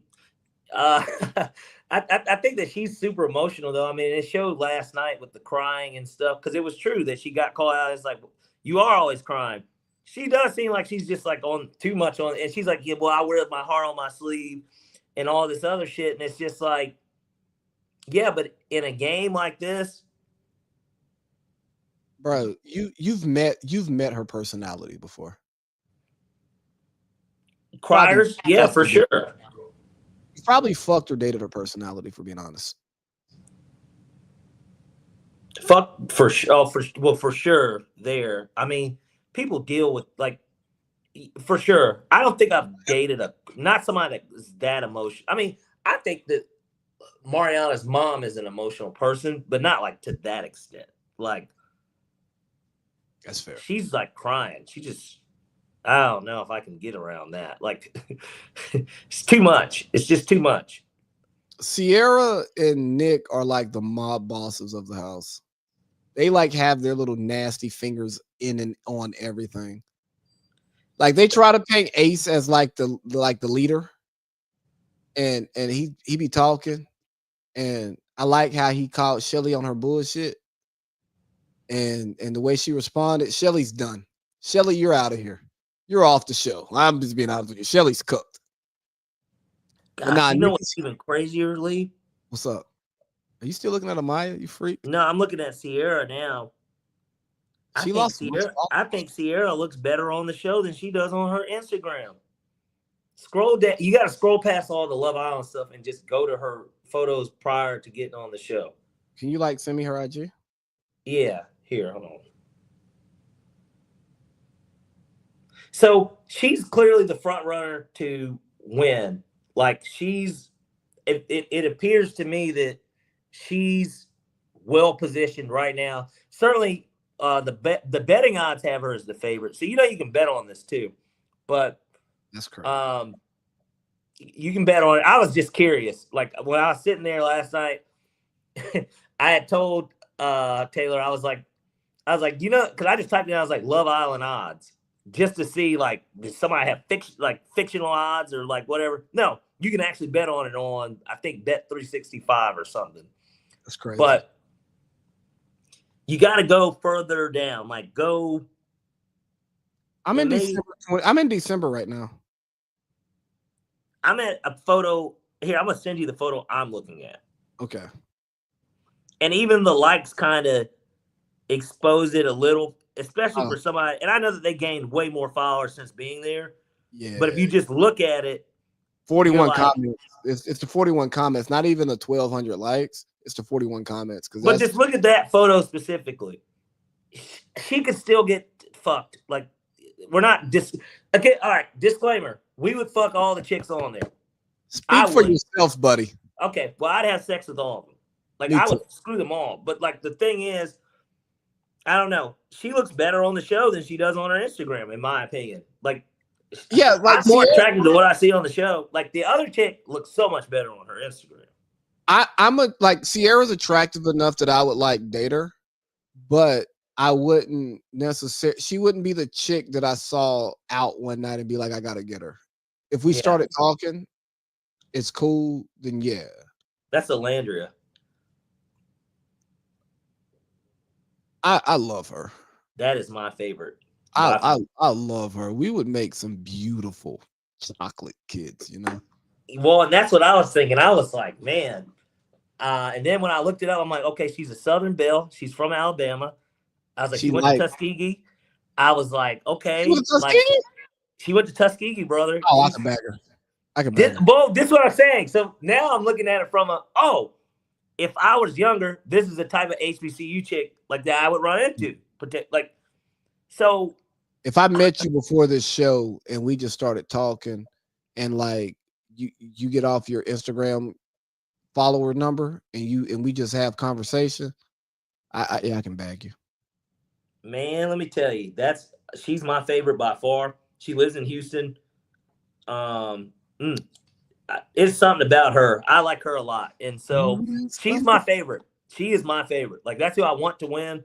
I don't understand the dude Taylor, fucking loser. Because Clark not even really. I mean, Clark, again, they could all get hit, but Clark not even hitting on nothing. Her jawline too strong for me too. You know what I'm saying?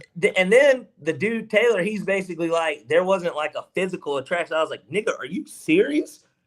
You start thinking if dudes are gay, and it's just what do you mean there's not a physical? How are you not physically attracted to her? What do you mean? Look here. Nigga, you just don't like dark skinned girl. What is that? Because that's the only thing I could think of. It's one of those I don't like dark skinned chicks type dudes, and it's just and that's weird. That is weird. It's gay. I'm telling you, the guy who does not have the strongest track record with dark skinned women. Me neither. But I'm never not attracted to a dark skinned woman that's attractive. You know what I mean? It's I like women, so it don't matter what the skin color is. That. And obviously, in my case, hey, hold on. Dr. Umar has fuck that nigga. He ain't a doctor. Fuck that nigga. He not a real doctor, and it's disrespectful to guys that are pursuing, getting, and doing. Hey, Dr. Umar, you got 5 years, nigga. You better run your checkup over the next 5 years. Umar. But Alandria, I mean, here, I'm going to send you this picture of Alandria real quick. Bro, I don't know if I need to see that. No, I think you should. Let me see. What I just didn't like how Alandria got upset and like It was that was some weak shit. And like for her to ask him the question about like being on some like acting like a bitch and stand on business. Oh, we done now. It's over. Like it was already over. Maybe, but he still was thinking about spinning, and she could still be spun on. Like he could still get her back now. But could he actually be with her knowing how she just talked to him in front of everybody? Nah, bro. Like, so I wasn't upset more about that. I thought you were talking more about when she brought up, what did she bring up that I didn't like? She tried to like use this trump card in the Huda thing, like, or Huda thing, however you pronounce her name. Oh, with the Huda and Shelly shit. Like they made out type shit. I was like, oh, that's kind of lame. Like that's lame as fuck. Yeah. In reality, that shit's lame. Like, first of all, I get it. It's like, well, they already had made out. Everybody's making out, but I get it. They did it not in a challenge, and it's like, yeah, people are in there fucking, like they're fucking. Yeah, so it's yeah. like, Why you even? Why are you telling about other people kissing? And like, you're not even the one kissing, but you're telling. Yeah, and my man's over here. He kept it P. Like when he went up there and answered his questions. Nah, he wasn't going for none of that shit. Was it Chris? Yeah, so I fuck with him, and he's the ball player, right? Like, so I fuck with him, and maybe that's why he's perfect for.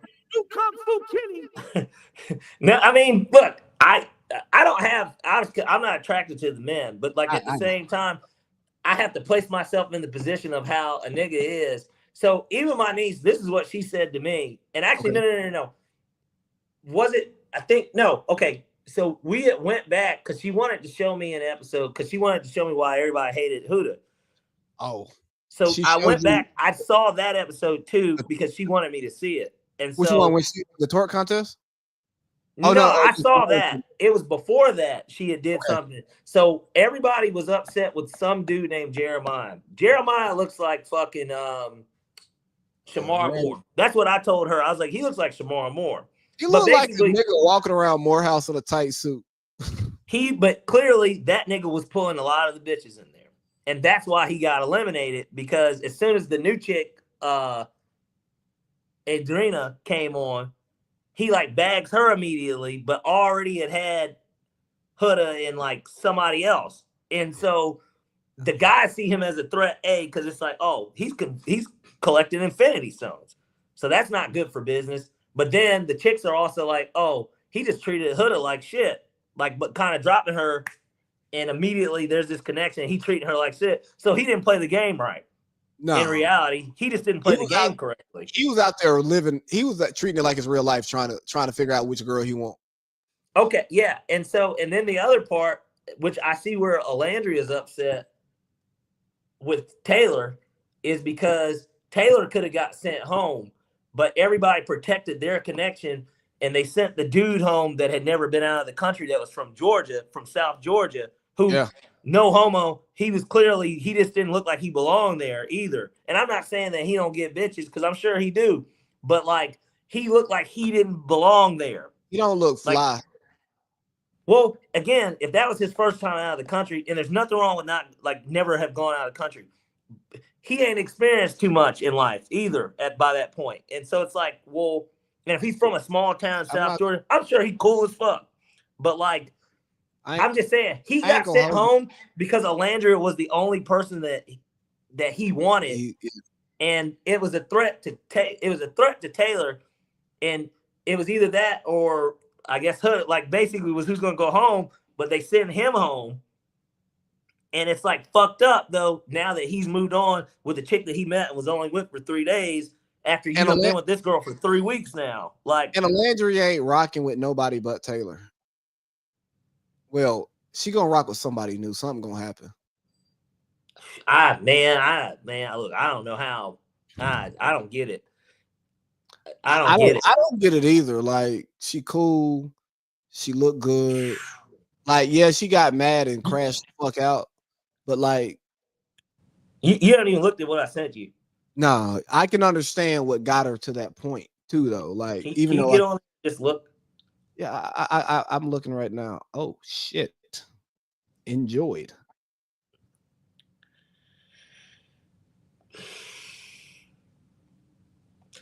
I hate to say it, Lee. I don't think I'm pulling out. I know I'm not. I wouldn't think about it. I don't. And that's a natural body too. And so it's like the way I don't think I'm pulling out. I like the way her butt be jiggling when she walk. That's how you. Well, and you can see the stretch marks. I'm not pulling out, brother. And I'll deal with the consequences. No, this is like high cheekbones, beautiful. The skin, brother.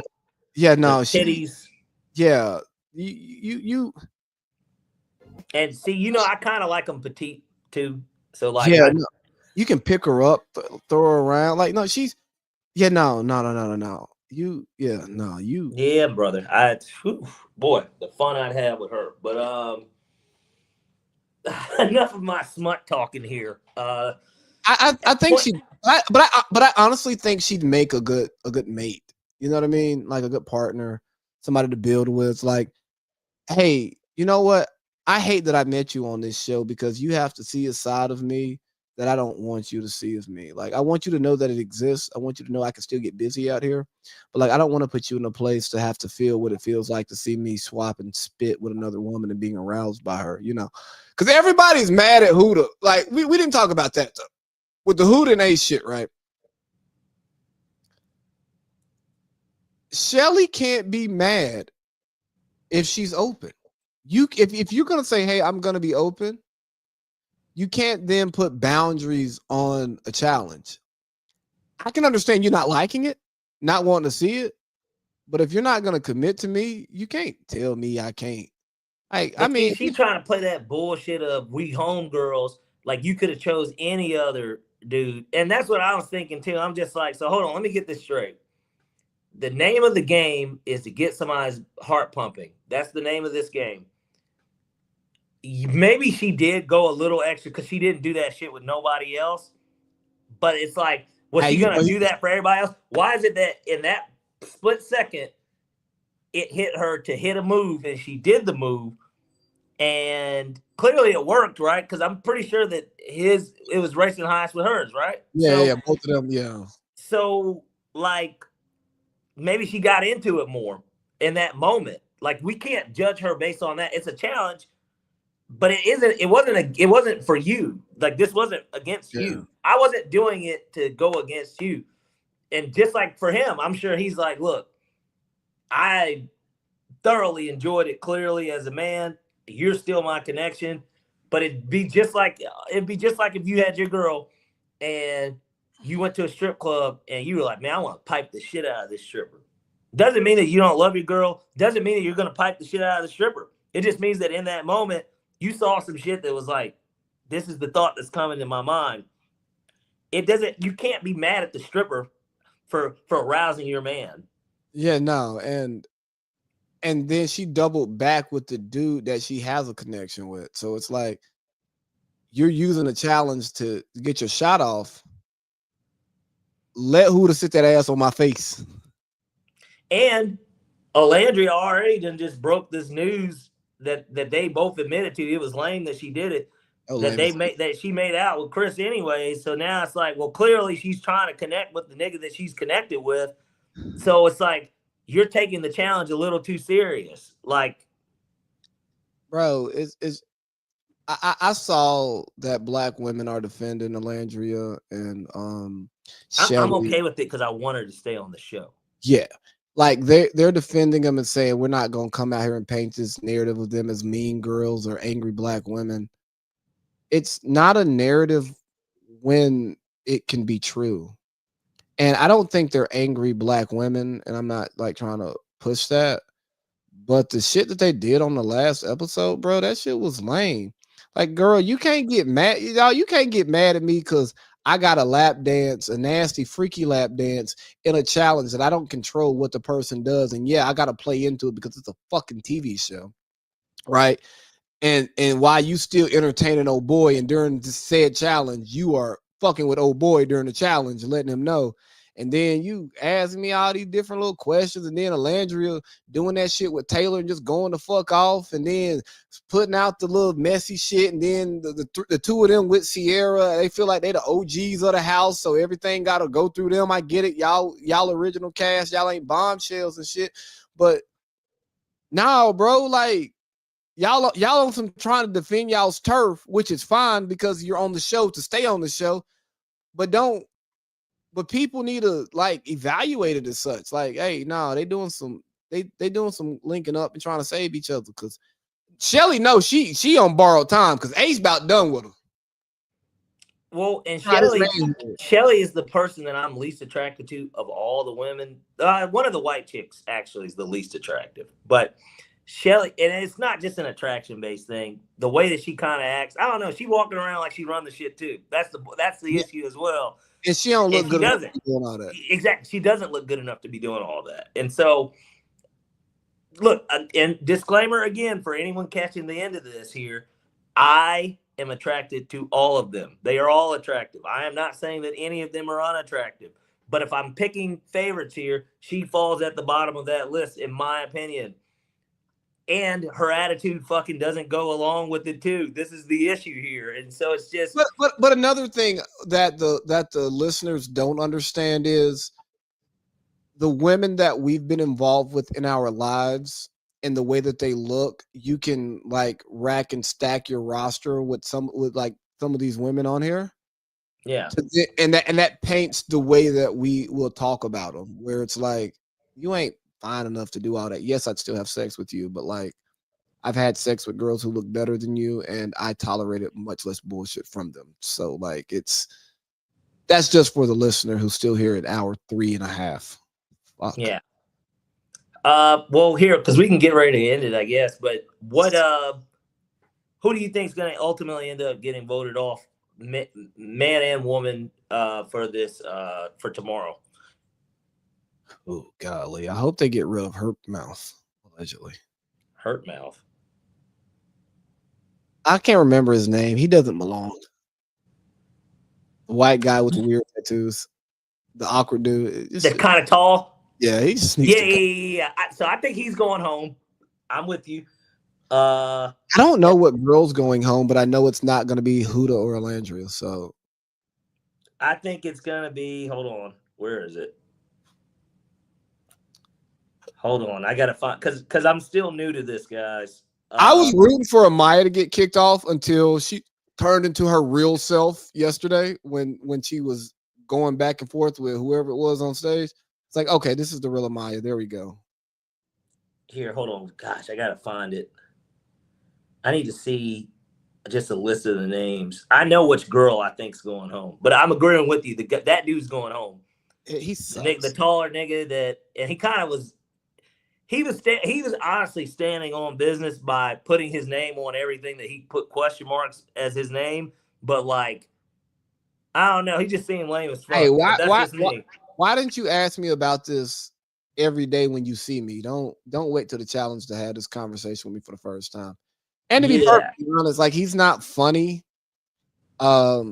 No Kung Fu Kenny here, but he's not like an attractive guy. You know what I mean? You're like, this looks like a goofy white nigga that you see in California or some shit walking around. He's out one night. Like, okay, hold on. I think I might have found something. I know which girl it is. I think it's Iris is her name. She's getting voted off. The people that aren't bringing anything to the table, they've got to go. So, I mean, but then, then what do you do with TJ? TJ and Iris, they're cool. I mean, I don't think they bring TJ gonna have to be like Alandria was this go round. He's gonna have to find a fucking new connection. You forgot about old boy. We forgot about old boy who was with Sierra. He just might be out of here because unless he climbed that Alandria tree. I don't know, bro. I don't see Alandria linking with a white dude for real. Yeah, she probably does want a nigga. Oh, are you talking about the Asian dude? No, not. He might go home too, though. I don't like when he speaks. His cadence doesn't work for me. Like the Thai and the British mix, like that. I know a dude that looks just like him too. It's Really? so crazy. He looks just like him. I would think Tattoos that and they were all? brothers. He's got tattoo. Yeah, and he's like that. So he works at Is he a the stud? Orient. He works at the Orient, but he's from the UK. Okay. His name's Tommy. He looks just like him. Like I showed it to my niece. I was like, he looks just like him. They look. I mean, you could if you saw them, you would say, "Damn, are y'all brothers?" They look alike. Like they look that much alike. You know, you Same blacks, type of haircut and everything. you blacks all look alike too. Nah, man, they look alike. They look alike. And like I said, he's from the UK as well. So it's like, Fair. I don't know. But hey, Parlay P, this was a great way to end this iteration of what this show is. I just want to take this time to thank you for committing to this, because I didn't think we'd be here 5 years later. Like, and not a knock on you personally, just on I haven't podded with someone this long who's consistent and here every week and cares and all. Like, I just haven't had that. So I just want to thank you for me to you joining like one of my passion projects, and like what it's done for our friendship, because we were like cool before we started the show, but like we became like great friends because of this time we spend together. And I just want to thank you for that. And to the people listening, yeah, we won't be here together doing this show for a little while, but we'll be back, and it's going to be different, and it's going to be better. You know. Absolutely. Well, and I mean, I appreciate you too, Lee. I the same sentiments as you as well. Obviously, we got to see our friendship grow, become even better. I mean, it's like therapy for me, for us to be able to sit here and talk weekly, whether it's about personal issues as fathers, sports, things that are happening in the world, one way or another. You know, it's been great for me, and especially even within that time period, there's been so much stuff that's just happened in general. Yeah, so I mean, I appreciate it. It's something that I always have looked forward to every week. That's why I make sure I'm here, make sure we do it and we crush it. And I think that with the next era and iteration that we've got coming, a lot of people, if anyone like this, they're gonna love. They like it. They're gonna love this, as you all. Yes, yeah. You like it, I love it. And a quick shout out to my man's Najee B. I accidentally put him and Parlay Pete in a group text. I wonder why you did it. Like I'm like, is he trying to start a new group chat? Like, no, I was working outside and sent y'all the same thing and accidentally sent it to the same one. But those words that he sent us, I'm so happy that you were able to see that, because he's a guy who, like, I talk to on a daily. We talk sports all the time. He listens to our show and gives legitimate feedback and likes our show and looks forward to our show and like we have these side conversations. So just for him to be able to give us our flowers, like especially as black men saying some nice ass shit, like, niggas don't do that. It was just warming and it felt great. And it's people like that was why we do this. Like, as much as I hate talking about these shows in public, nothing feels better than running into somebody who watches your show and cares about, like, sits and listens to you talk. It's like, oh, that's fire. Yeah, it is. It's like, it's ultimately what you want. Yes. And then you get it. And granted, that's one person, but it's like, it starts somewhere. It doesn't. Whoa. It doesn't. There has to be somebody that believes in it outside of even ourselves, right? Like in general, and that's with everything. It's not just with potting, but like with any and everything that anyone does. There was somebody one day that that saw something in LeBron when he picked up a basketball, and they're like, "Man, I think you can be something."